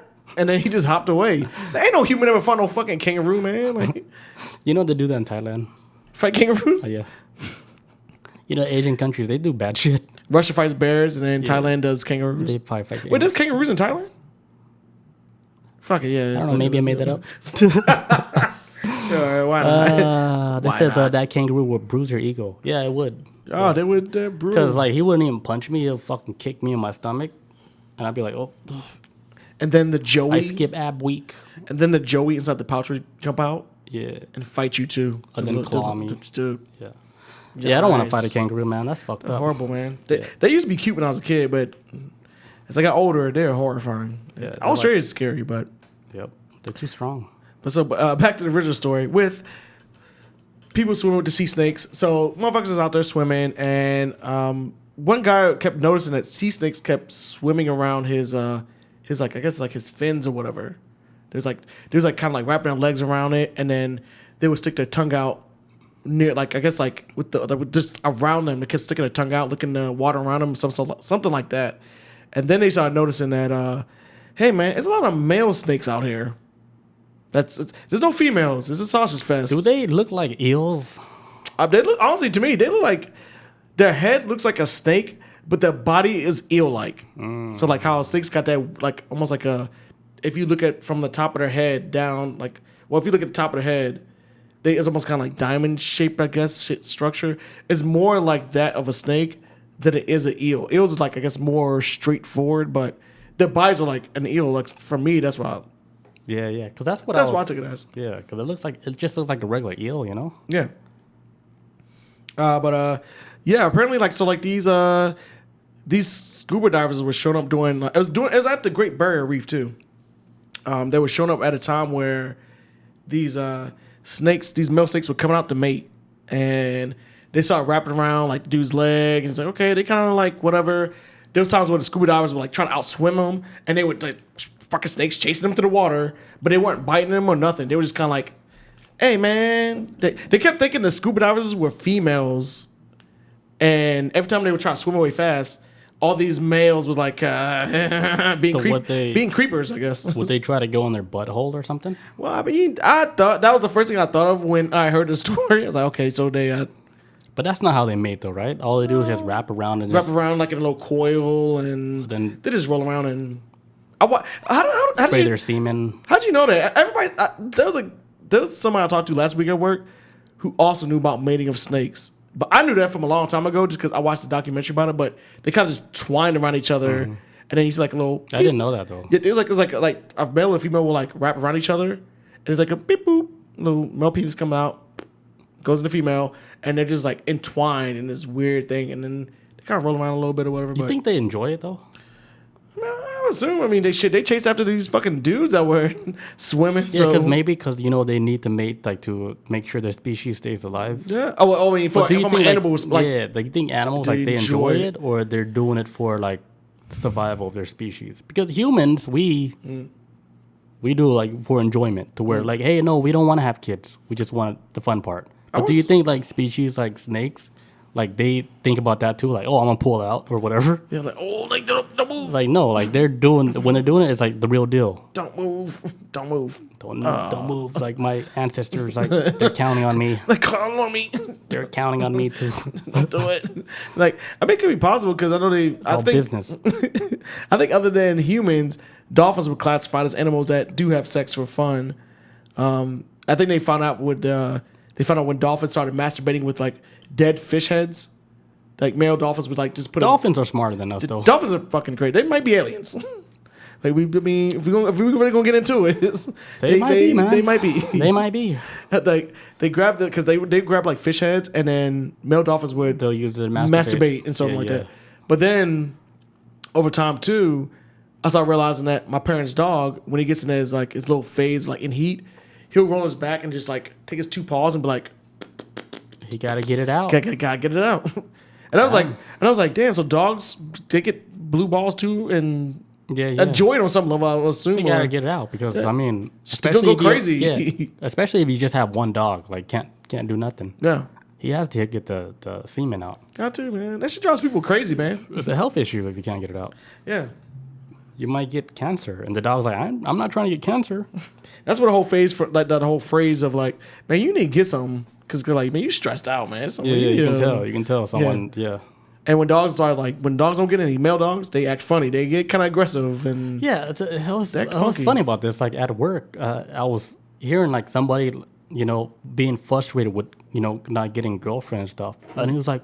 He's like, I'm not the one to play with, I'm trying to get a girlfriend. You can't talk to me like that. I was like, holy shit, because like he got like denied from like some girl like he was trying to hit on at the station and shit. Mm-hmm. She was like, no. He's like, no, I'm not the guy. I'm a good guy. He was always trying to tell her trying to convince her so bad that he was a good guy and she shouldn't treat him like that. All she said was, no, I don't want to date you. I don't want to give you my number.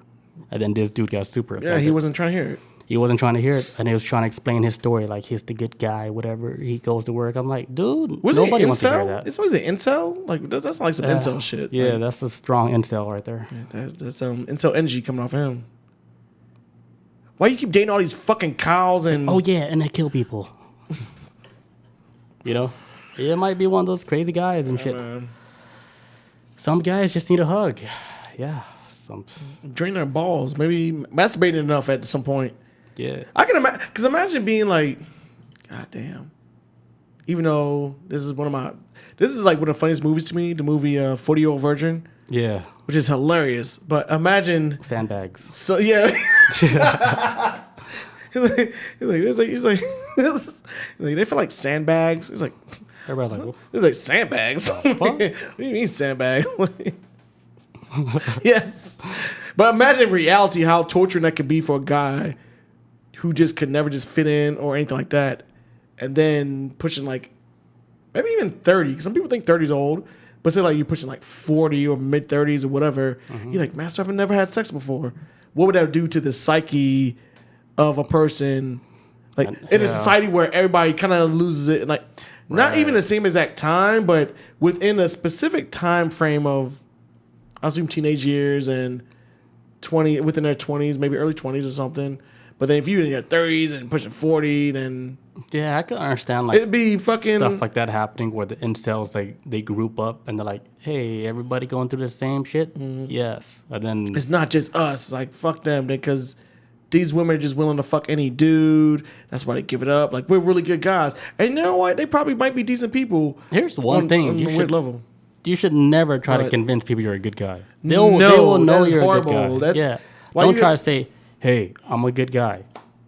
Already, that's a red flag. Look at what I can do. Like, no, okay, Yeah, like- weirdo. Chill out. If she thinks you're a good guy, it's going to be natural. Like, You bro- don't have to try to convince them, you know? I'm like, bruh, women are people too. Just talk to them like people. Yeah, talk to them like fuck. they're your friends. That's it. Like, if y'all get that cool, make fun of them. Y'all can get that. If y'all get that comfortable, like yeah, they put them on a pedestal too much. Maybe Yeah, that's yeah, what it yeah. is. Like, it's, The way they treat females is like fantasy style. yeah, it's this Like the forbidden one treasure. thing, like the one thing that always stuck with me was like they're saying never treat a female the same way you treat your mom. Hell no, that man. I agree. Right. That's like the 1000%. only thing that stuck with me. I was like, okay, cool. I never thought about that, but yes, Yeah, don't do that. Don't ever treat a female the same way you Don't treat do your that. mom. They don't like that shit. Hell no. You know. Me and my mama like this, son. We Yeah. cool as hell. But don't treat a girl like that. You gotta learn to, hey, be with me, please. I need you. Like, don't come off as needy. You gotta choke them. They- Yeah, hold on. Nobody. That's like, when you're cool. Yeah, that's when you're cool. When you get super cool, Yeah, then, yeah. Then- there's an establishment then you could of choke them later. Yeah. an agreement of how you guys want to enjoy each other's company. You wouldn't choke your mom. Nope. Nope. Get the image out your head. That's what I'm trying to say. Yeah, but I see what you're saying. Yeah. That's real shit. I didn't even think of that, like being taught to. Yep. Gotta pull the hair. Because you would not pull your mom's hair. Hell, get the image out your head. That's nasty. But Like, your mom's your mom, and what you feel for this person is how you feel to that person. Like, separate that shit. Like, but I think that when is you- a little extreme, though. But but I think with like the lack of human interaction or that fear of like Yeah, even it's, being a friend with a female, like I would assume like people who are incel don't even have female friends to guide them in the right direction. Like I feel like every guy should at least have one female friend, at least somebody, or maybe a sister they're close with to give them advice. Some kind of female that can not just advice. I think like the reason why like this incels is because they don't really understand themselves. They don't really know like what they like to do, what they really like to do, like what their passions are. So they forget about themselves. They're just focused on the girl. Oh, yeah, they forget that's the about like what main- they're doing. You know. So, I mean, you can look at a guy and be like, okay, this guy, his only focus is just to get a girl, but he forgot all about his own life, like what his passions are, what he's chasing, his dreams, whatever. Because you see a lot of situations where you see like ugly dudes with really pretty girls all the time. without having like all the money. Money or whatever. nothing, It's just man. He's just a really cool, fucking exciting. His personality, everything is great. Might be charismatic. Yeah, everything is cool. He has funny. like he knows himself. You know, that's like the most attractive is if you actually know what you fucking like, Yeah. your passions, and you stick to your shit. Then you'll pull like whatever girl that's in that community and shit. Yeah. It makes sense. Like the incels, right? The one that's complaining, they're not even Make an they don't take- attempt. Yeah, they don't even try to make themselves better. They're just trying to get the girl. Go. And And then they have nothing, like their background is like yeah. nothing. They're just I don't think there's even a plan B for. Okay, what happens if they get the girl? Then what next? right. Yeah, It's just you get her, and then It's like there's nothing to fall back on. Like you think she's gonna last forever off of it's the structure. being a nice it's guy? no structure. Yeah, the nice guy thing this shit doesn't work. don't work, It only works like when the relationship is solid. bro. Yeah, it's okay to be the nice guy. Bro, like, it makes sense. Yeah, bro. I was just at a wedding shower earlier this month, and then one of the female, like some of the females I was like just having a conversation with was like, I don't really like nice guys. Like nice guys are just too much for me. It's kind of like they're trying too hard. Because I'm it like, sounds fake. yeah, it's just like they're just trying to either get in their pants or. I mean, if you, it feels like it's like in a weird way. I saw what it was coming from. When I was hearing this. It does not feel genuine when you trying that damn hard. I mean, people want to be treated like people too, not like they celebrities or Yeah. whatever the fuck ever. Everybody has nice feet. But in the chat that says women give the worst dating advice. Do they? Hit or miss. It can be hit or miss. I mean, men ain't no better either. I got some dating advice where I wanted to kill somebody when I took the advice. I was like, this motherfucker. is he really the homie? You got to go with your gut. Yeah, and then go with just- that one thing I said. Don't treat a girl like the same way you treat your mom. That's it. Yeah, That's all you need. I think the best thing to do is learn how to read a room. Like Yes. that. Like understand listen to what they're saying and then kind of respond to it, but don't be over the top. Just try to learn and stop trying to control the situation of getting what you want at the end. The best way to learn is to put yourself out there Yeah, that's all it is. and experiment. You will never know unless you try. Yeah, go out there, experiment, do whatever. Just don't kill or rape people. That's This don't do whatever. Like you should know what's right and wrong and shit because it's a would scary assume. world. But the best way to learn is just go out there, experiment, and just learn like that. If you have a hard time, learning about females. Tinendo in the chat says being friends with an ex is alright. They understand a lot more. Hell yes. I will agree with Tinendo 100% on this. Being friends with the ex sometimes feels like the movie Silence of the Lamb, where you're that detective lady and your ex is Hannibal Lecter. So if anybody who's seen that movie, she has to go there. Like the detective woman in Silence of the Lamb is trying to track down a serial killer, right? But she can't really understand how this motherfucker works. So she goes to this the psychiatric place, this insane asylum, to where the ultimate serial killer's at to get advice from him. Like, hey, give me advice. Like, what do I need to do? And the serial killer knows everything he needs to know within the first few seconds of meeting the detective. Like, I can see you like this and this and this. That I've been keeping up with the news. This is how they are. You need to start moving like this. Da da da. That's how I feel is getting advice from an ex. Yeah, because you're getting the real answer. Because they know you better than what yeah. you're trying to go for.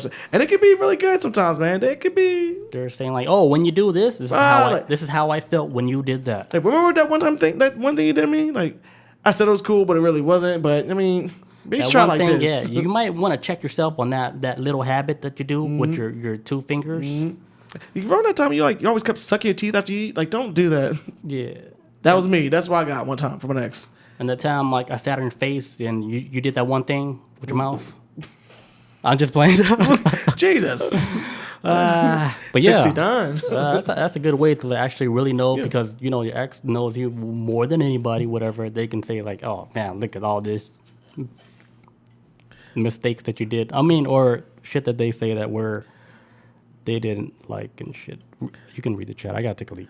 Okay. I was going to chat right quick. Where you go though? It says okay. So with Silence of the Lamb, it talks about with Hannibal Lecter saying that he uses her to escape at the end. That is true. He does. So you're saying, and this is baby again in the chat saying. So you're saying an ex is like someone that will use you. Some exes are like straight up haters, and some are like. There's some exes I've had that were actually like I'm still cool with to this day. Probably like 3 of my exes I'm like super cool with. It was one of the things where even if the breakup was bad, somehow we kind of came across each other's path, and then we talked about it, and then either we understood where we was coming from, or this and third. But we want being cool, and then every now and again, like whether one of my exes was moving on, and I'll have a talk with them about Jesus. Well, I was with either having a conversation with my ex, and they they're just telling me about how things are going with them. I'm like, all right, and like as long as there's no hard feelings with it, like you two breaking up, and there's an understanding on some level, and y'all can actually be friends. It's a valuable but very rare ally to have on your side. I think so. Tino says X will help you. Yeah, if you not all of them, you got there's some toxic ones that you should have just fucking got rid of a long time ago. But there's some that there's some that's fucking dirty that will talk like dirty. They will make up rumors about you, and that happened to me too.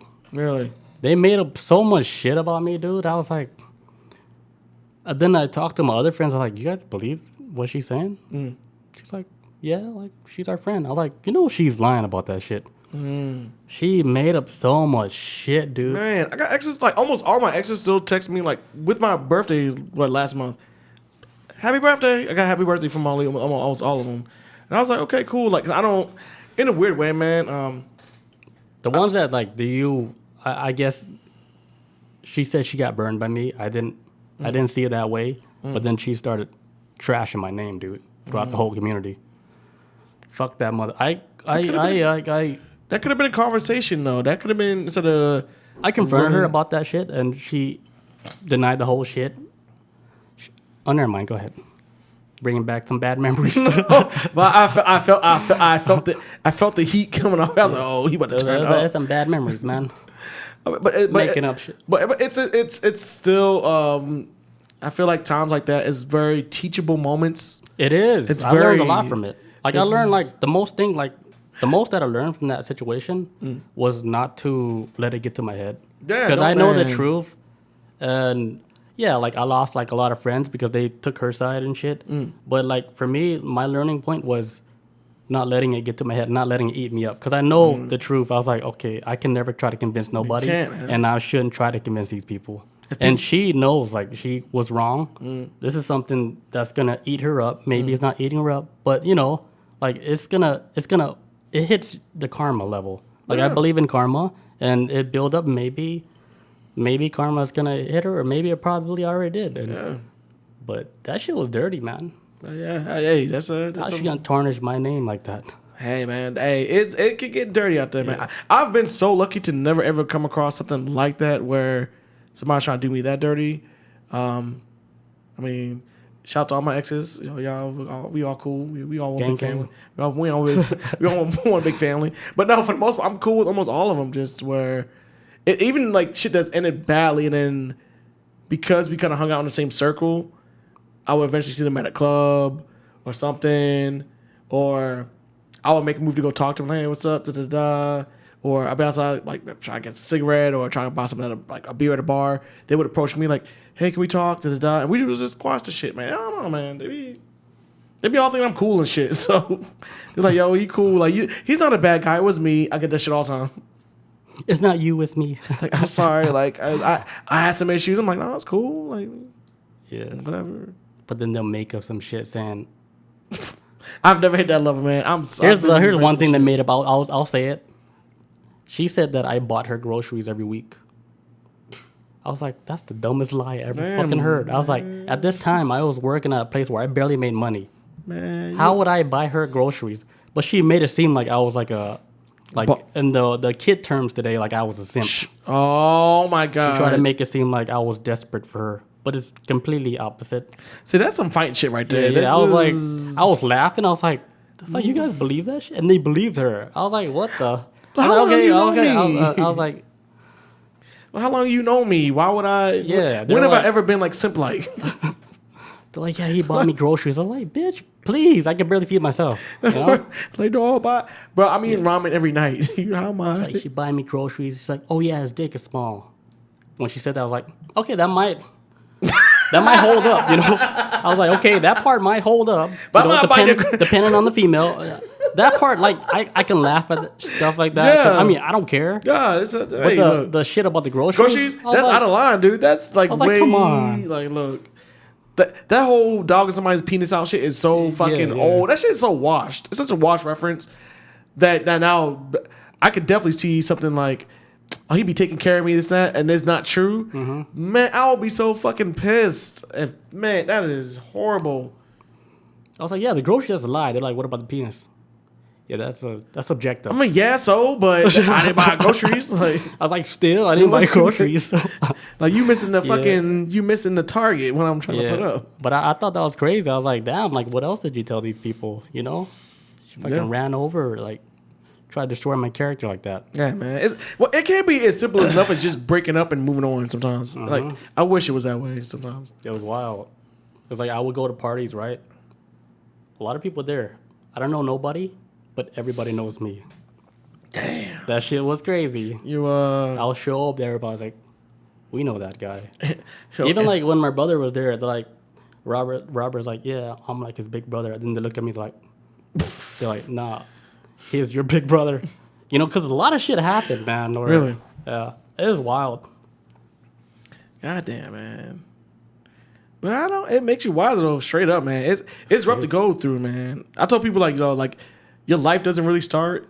Like the real shit. Like I feel like in your 20s, it's still training course. You're still on training wheels. Oh, for sure. Even when you're in your 20s and you think you're like, man, I got all this shit on like figured out. Yeah. You really don't, man. You still on that training wheels. You don't. You're on like Ninja Warrior course. Yes. It's wild. The American version. But then once you hit your 30s, I feel like your early 30s, you start moving a little different or thinking a little differently, man. You slow down and you start looking at the whole picture. Yeah. You know, it's very short-sighted because my younger sister, when she hit her 30s, we had a conversation about that, and she was like, I feel like I'm just, everything I do is more thought out, and I'm not thinking so much about, I'm thinking about what I'm going to move next as far as like career progress or trying to make myself happy. I'm not trying to, like, if I meet somebody along the way, then da-da-da-da, but I mean, hey, man. Yeah. People move differently in their 30s now. Yeah, they do. 20s is being in your 20s. 20 is like experimental stage. It's like some goofy shit, man. All through your 20s. It's experimental stage, which is, I think, like the teens now, they're missing out on this opportunity. Like, you know, like when we grew up, we went to clubs, bars, whatever. We were out.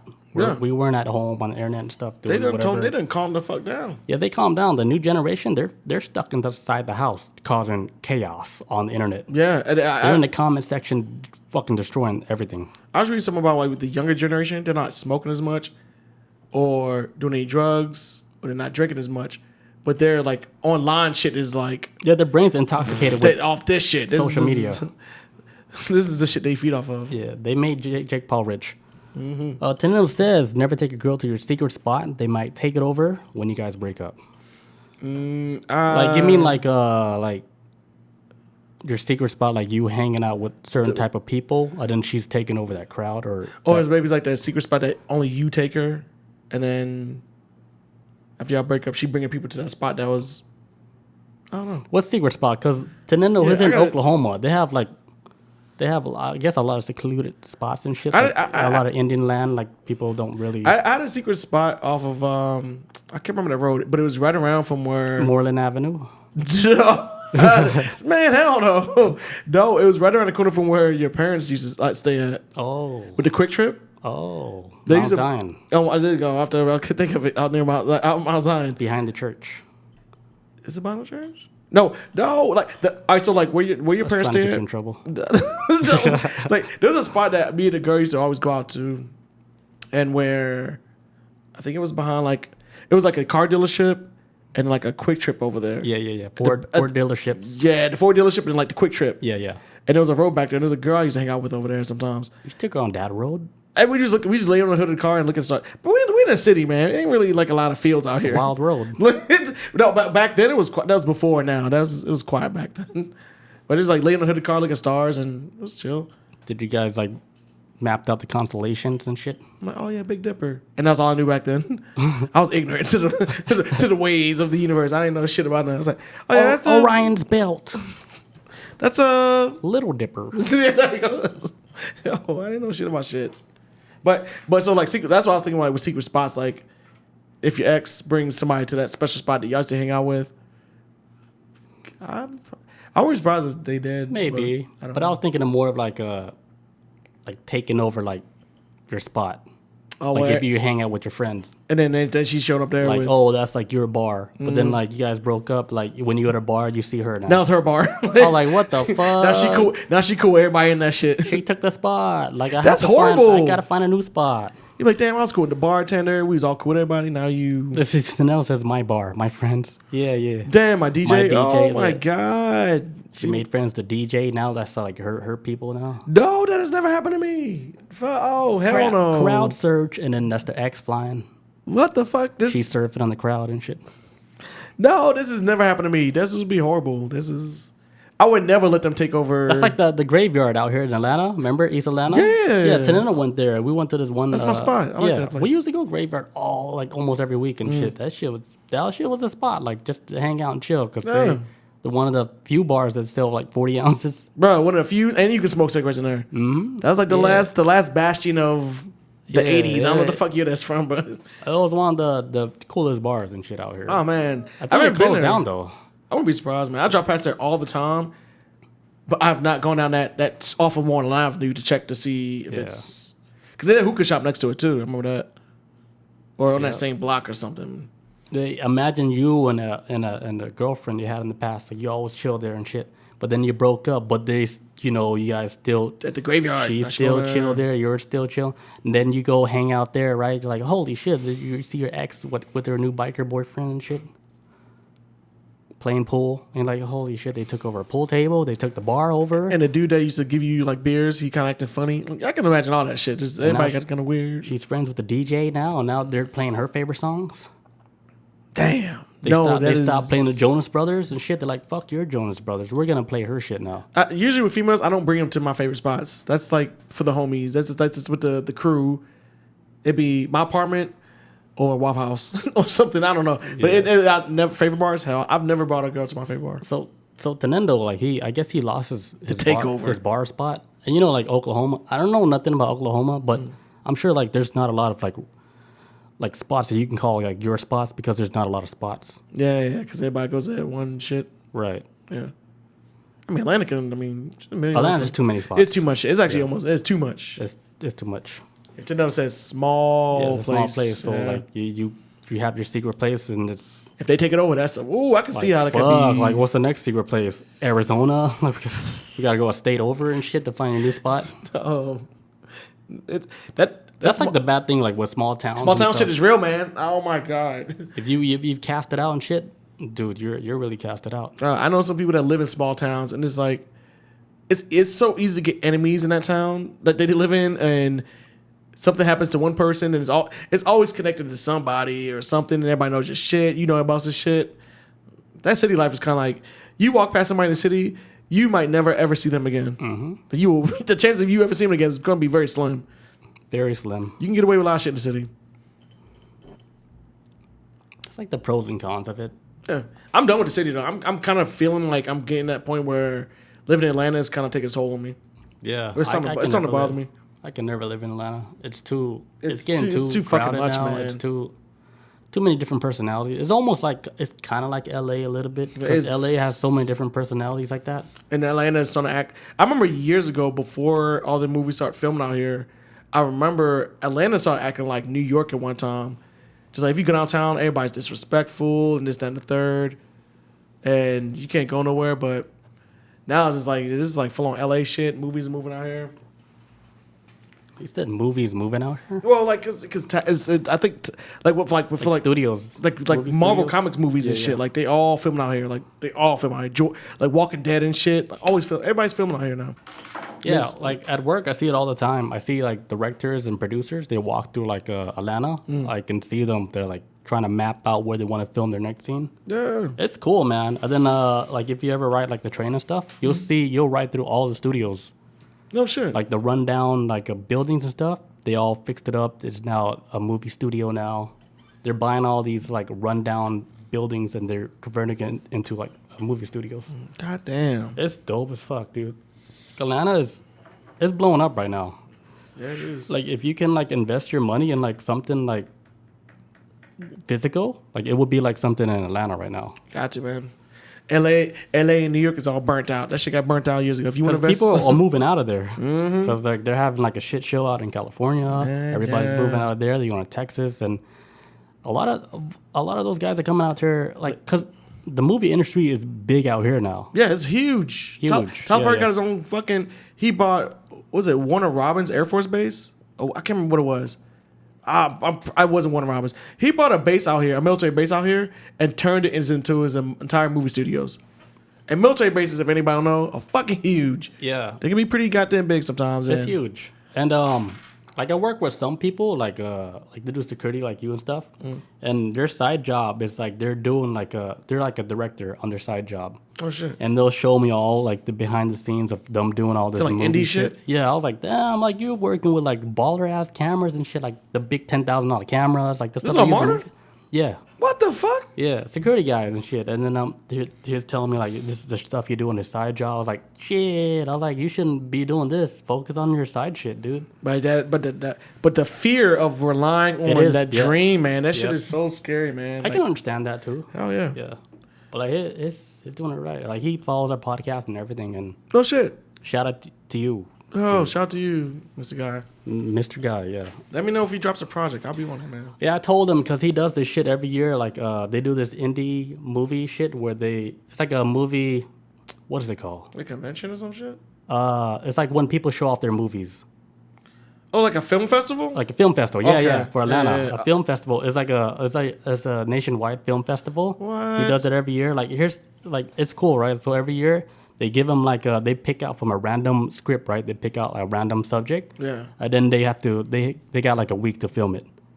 So every year he does this shit. Like you gotta pay like a certain amount of money to enter, you gotta pay a fee, and then yeah. they get the topic, right? And then they got a week to film the whole shit, Off of produce what it, topic they drew. and then they all watch it like for the film festival. That's how they do it? Oh, damn. I It's didn't so know they had to do fucking it like dope. that. Yeah, Oh, I fuck. told them next time you do it, like I wanna be there for the whole process. I was like, I'll be your sound guy, you know? Bro, that's amazing. What the fuck? Yeah. I didn't know they did it like that out here. Yeah, it's a big film festival. Damn, man. This place is going to be so expensive in Atlanta. I got to move. Yeah. There's no other way. I got to either go to McDonough or just fucking leave the state. And then it says watch Reservation Dogs on Hulu. Yeah, I watched it, dude. Fucking Bobby Lee is on that show. Oh, my God. I wanted to watch that. I'm on the bathroom right quick. I don't even want to talk. Yeah, that shit's fucking funny, man. Reservation Dogs, like I guess it's filmed out there in Oklahoma, and it's about does Oklahoma really look like that, like the Indian reservations?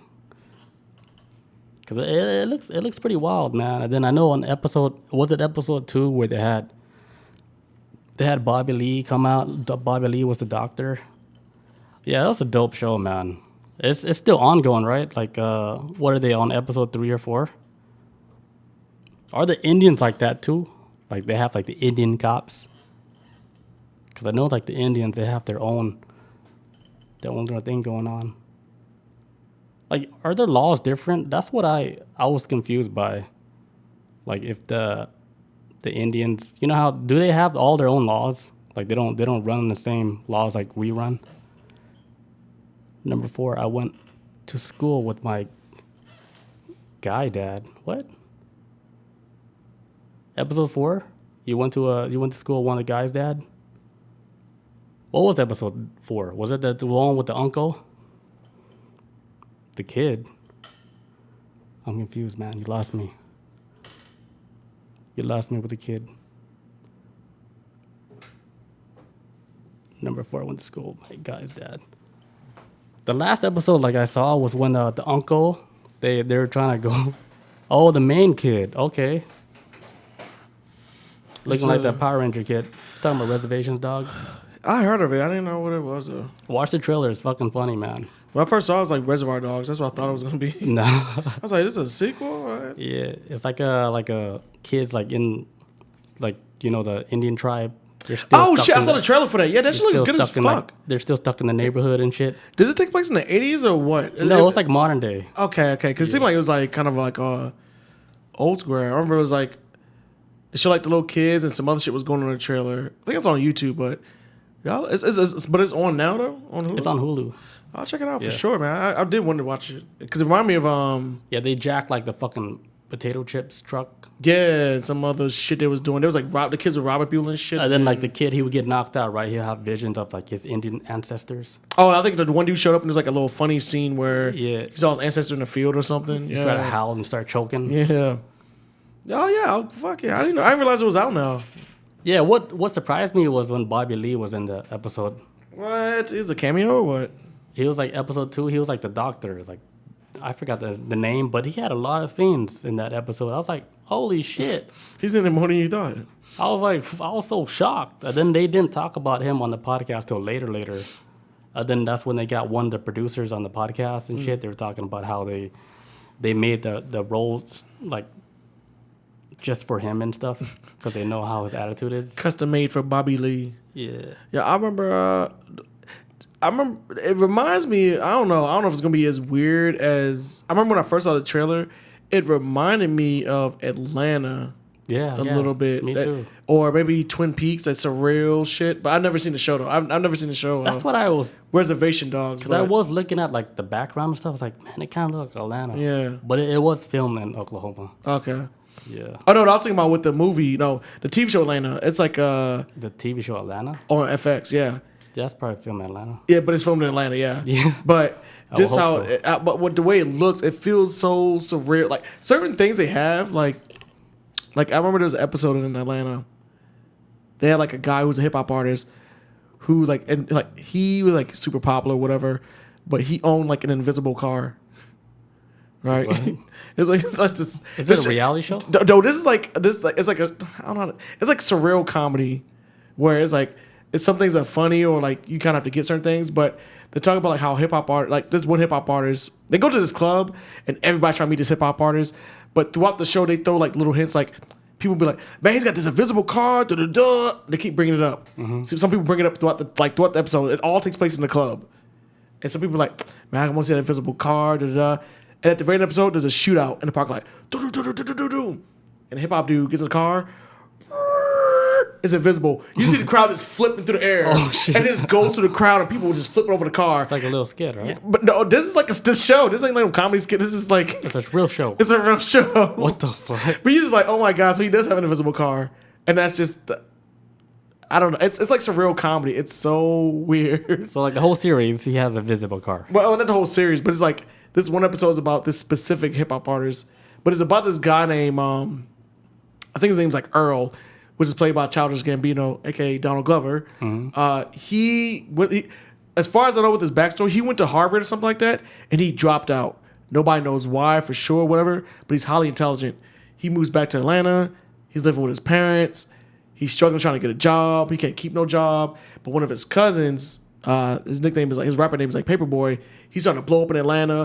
He's trying to ride his coattails a little bit and trying to be his manager. But Atlanta's such a weird place. It's just like he can't really get away from Atlanta. I was like, Atlanta is strange sometimes. Like, that's crazy. if you pay attention close enough, Atlanta's weird.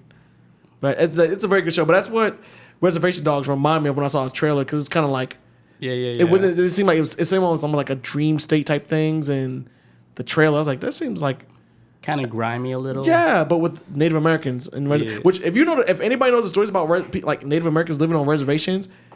Pretty wild, man, because it's a closed community where nobody knows what's going on. Tax free. But there's been serial killers out there and shit. Like, man, it is weird. They're like dark web, like we are dark web. They get like no real support, especially with healthcare. It's horrible sometimes there. Because they're like their own shit. They're like their own country. It's like the hood. It's like the hood, but a sovereign hood. Like they just I don't know. That's crazy. Like reservations are kind of weird, man.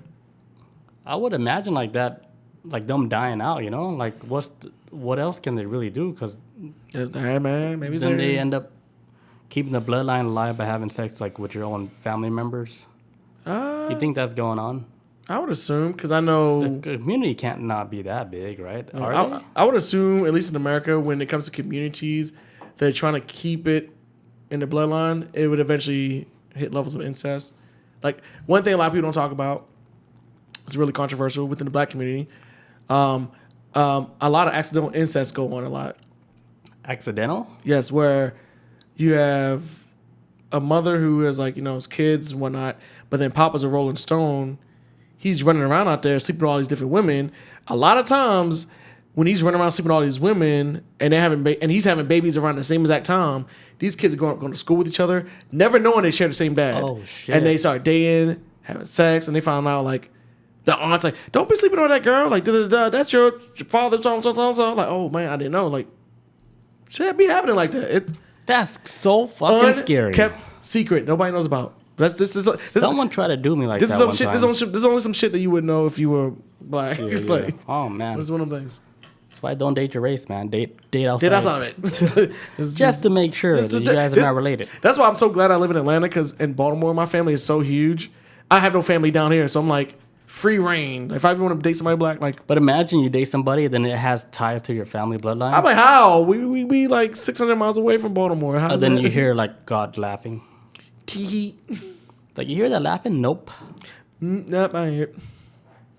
It's like, what's the name of the hip hop artist? Kevin Gates. He's like married to his cousin, but. Holy shit. Are their kids coming out like. I don't know what's going on. Doing sign language? I think it's his cousin or some shit. They like family though, but that shit, hey, look. It happens a lot, man. When it is crazy when like let's say like you were to have a baby with somebody that's really close into your family timeline. Mm-hmm. Like let's say you're a close cousin. Mm. You make babies, the babies come out crazy. Yeah, I mean, because the bloodline is too close. Too close, man. And that happens with anybody. It doesn't matter who it is. Maybe we're That's not. like a real thing. It's like scientifically proven that when you have sex with somebody that's your bloodline is too close, your kids are gonna come out off a little.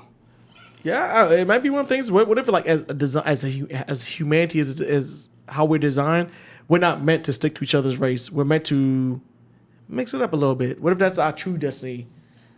Not mix it that close though, because when your kids come out wrong, that's like, oh shit, I'm saying I'm saying mix it with other races, not with each other. Yeah, Maybe that's the whole. Yep. To create a super race, I guess. Don't mix it too close to your damn people. Tino says it happens. We can be from the same tribe, but you need to ask what clan. If you date a native and you are a native, yeah. Damn. You gotta know, man. I guess I'm Hopi clan. That's how it is. When like that's the problem because like people in America think that segregation is not real. People still live within the communities of their race. Like that segregation is still there. It's still a thing. Yeah. It's just not a law to that needs to happen. But we're just conditioned to live around each other, and when that shit happens, wires get crossed sometimes, and wires do get crossed, and shit gets kind of weird. And that's when you get people that's cut out of the family because they're like, oh, she fucked up. Yeah. She tainted the fucking tree. Let's cut her out of the family. Cut it out. We're gonna pretend like it never happened. Yeah, she can go date Ron or whatever. They go date Ray. Somebody not have the same shade as her. They're like, not this clan, not this tribe. No. If you had like an Indian tribe, right? What would your clan tribe be named? Ghost Wolf. But I'm from last week. I'm settled on that name. Ghost Wolf. Ghost Wolf clan. Damn. That's horrifying and awesome at the same time. Mine will be Wolf Ghost. Because I want to say Ghost Wolf too, man. That was awesome. I want to say Ghost Wolf too. If anybody who don't know, we talked about it last week with the Hopi tribe. And one dude's name was Ghost Wolf. His first name was so normal. Like, it was like Benjamin or some shit or whatever. Yeah, like Andrew Ghost Wolf. It's like, what? I will change my PS4 tag name for that shit. What are you applying for? You got the job, you know? You want to be a hitman? You can be whatever you want to be. Damn. Principal Ghost Wolf? Ghost Wolf. I love that name. The Ghost Wolf tribe. That's amazing, man. That is the Ghost Wolves are coming. Like, oh my god, fuck, they gonna kill us. You guys fucked up. The Ghost Wolf are coming. They here. All you see is like fucking dust, right? Because she just came down the mountain. This came down the mountain. There's a dust. Yeah. We're riding stallions. You see like silhouettes coming through the dust. Right. Shit's scary. Damn. Imagine hearing like. Yeah, all the horses and shit. That's scary, dude. Ghost Wolf. That's amazing, man. But then you hear the whoop, whoop. It's just arrows. Oh no! I was okay. You're getting speared. You're getting speared by arrows. I was confused for a second. I'm like, what is that? Boom! Like, he got me in my head, my forehead, my knee. No, what's that shit on SpongeBob? My leg. Ghost Wolf tribe. Yeah. What else we got before we clock out? I got nothing else, man. We went way over. But I had fun with this one, though. This was a fun one. This is good. We weren't tied down to any subject. I was thinking about it when I was peeing earlier. I was like, you know what? This feels like two friends having a conversation versus two friends doing research for a school project. Right. This felt more... It's more natural. Dude, the fuck up topics now has gotten difficult, man. It's like It's too hard. The well is dry, so I don't know what we're going to do next. We're just going to have to be normal people. We'll see what's up next. We're not scientists. If we got a big topic, then let's cover it. But I don't know what to do. I feel like I hit a wall. Like maybe I need to take some shrooms or something. I don't know. So let's do like we'll continue doing this small story stuff until we find something new. Yeah. Okay. So we'll try this for a couple weeks. See how it goes. Like see if we get more reviews, more listeners, or whatever. See what happens. I mean, what do you guys think in the chat? Like, did you guys enjoy this? Like, were you guys... Yes. Or anybody who's not... Were you guys entertained? Yes, or anybody who's not listening to us live now, if you want to leave a comment later, maybe on YouTube, or on...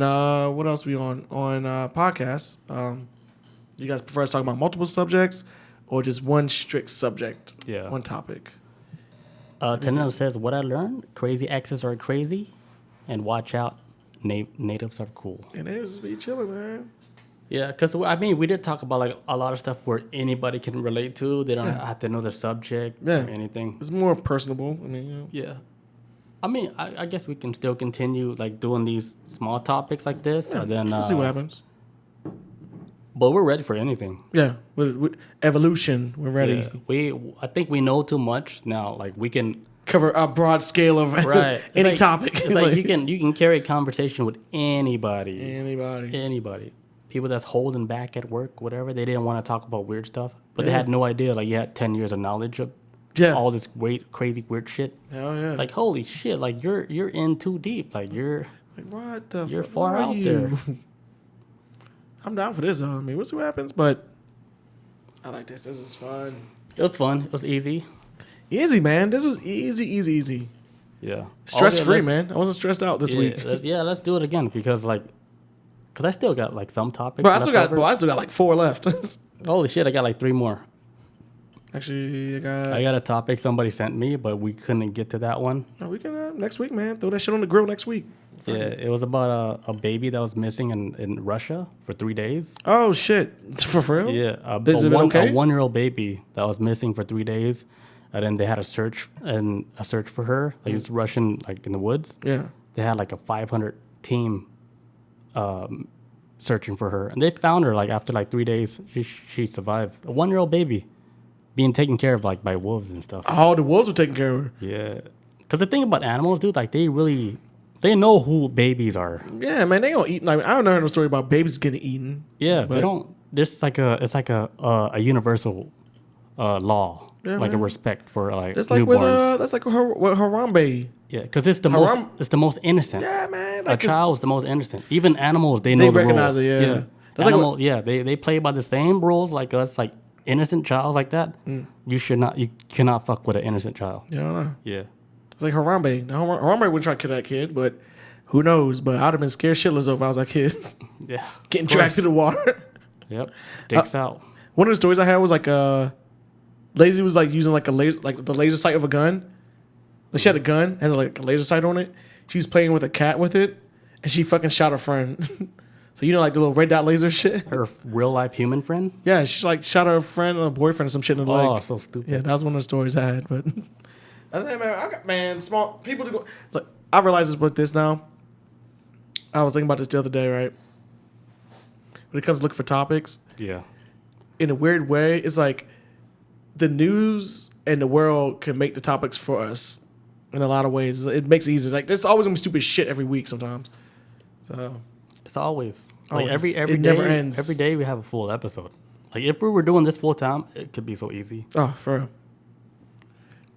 Let's go, disability. Let's go. It's up to you guys though. If you guys want to do this full time and shit, like send us like 100,000 bitcoins. And then, you know, we'll get it going, man. I gotta put the address in. Just send 100,000 bitcoins so we can do this full time. At P.O. Box. Don't even send the email. It's a whole new ball game, man. I'm gonna try to set it up like where we can get like you guys can send us like whatever cryptocurrency and stuff, and then it will show up as a. I'll make it into a separate wallet, like a shared wallet with me and you. Okay. So then everything will be divided equally. Bet. Cool. Let's get it, man. Dreams. Yeah, like we'll do that. I'll try to set it up to where I'll have like where you guys can donate cryptocurrency, whatever you guys want to donate, and then it'll show like still the alerts and stuff, and then it'll go to like the one wallet. Cha-ching. That's fun. Let's get it. All right, guys. That's it for this episode. This was fun. Oh yeah. Refreshing. 69. Not stressful. We got to talk about like some of our like lives, stuff that happened in our lives and stuff, and yeah, man. Open up some more. It's cool. Yeah, like because we die, like you guys can go back and be like, damn, like he went through like all that shit. Damn, like we know his story. Yeah, there's a lot more. There's plenty more. Gotta peel the onion. Stick around. I lived a crazy life, man. Like I'm like 34. A lot of people don't know like my crazy life. It's pretty fucking wild, dude. It's so fucking wild. It's some shit. I actually bought a journal today from CVS, just so I can start writing shit down that's like this has like been wild and I can't really accept. It's like I need to like write some shit down so mentally I can accept the shit that did happen. Yeah. The weird shit. Yeah. Like, we live Write it all down, man. Yeah, I live a while. Like my life is almost like a movie. I swear to God, I fucking swear to God, my shit's fucking crazy. Oh man. Oh shit. Maybe one day. Maybe. All right, guys. Let's get it. We'll check you guys next week. Peace out. Adios. See you guys.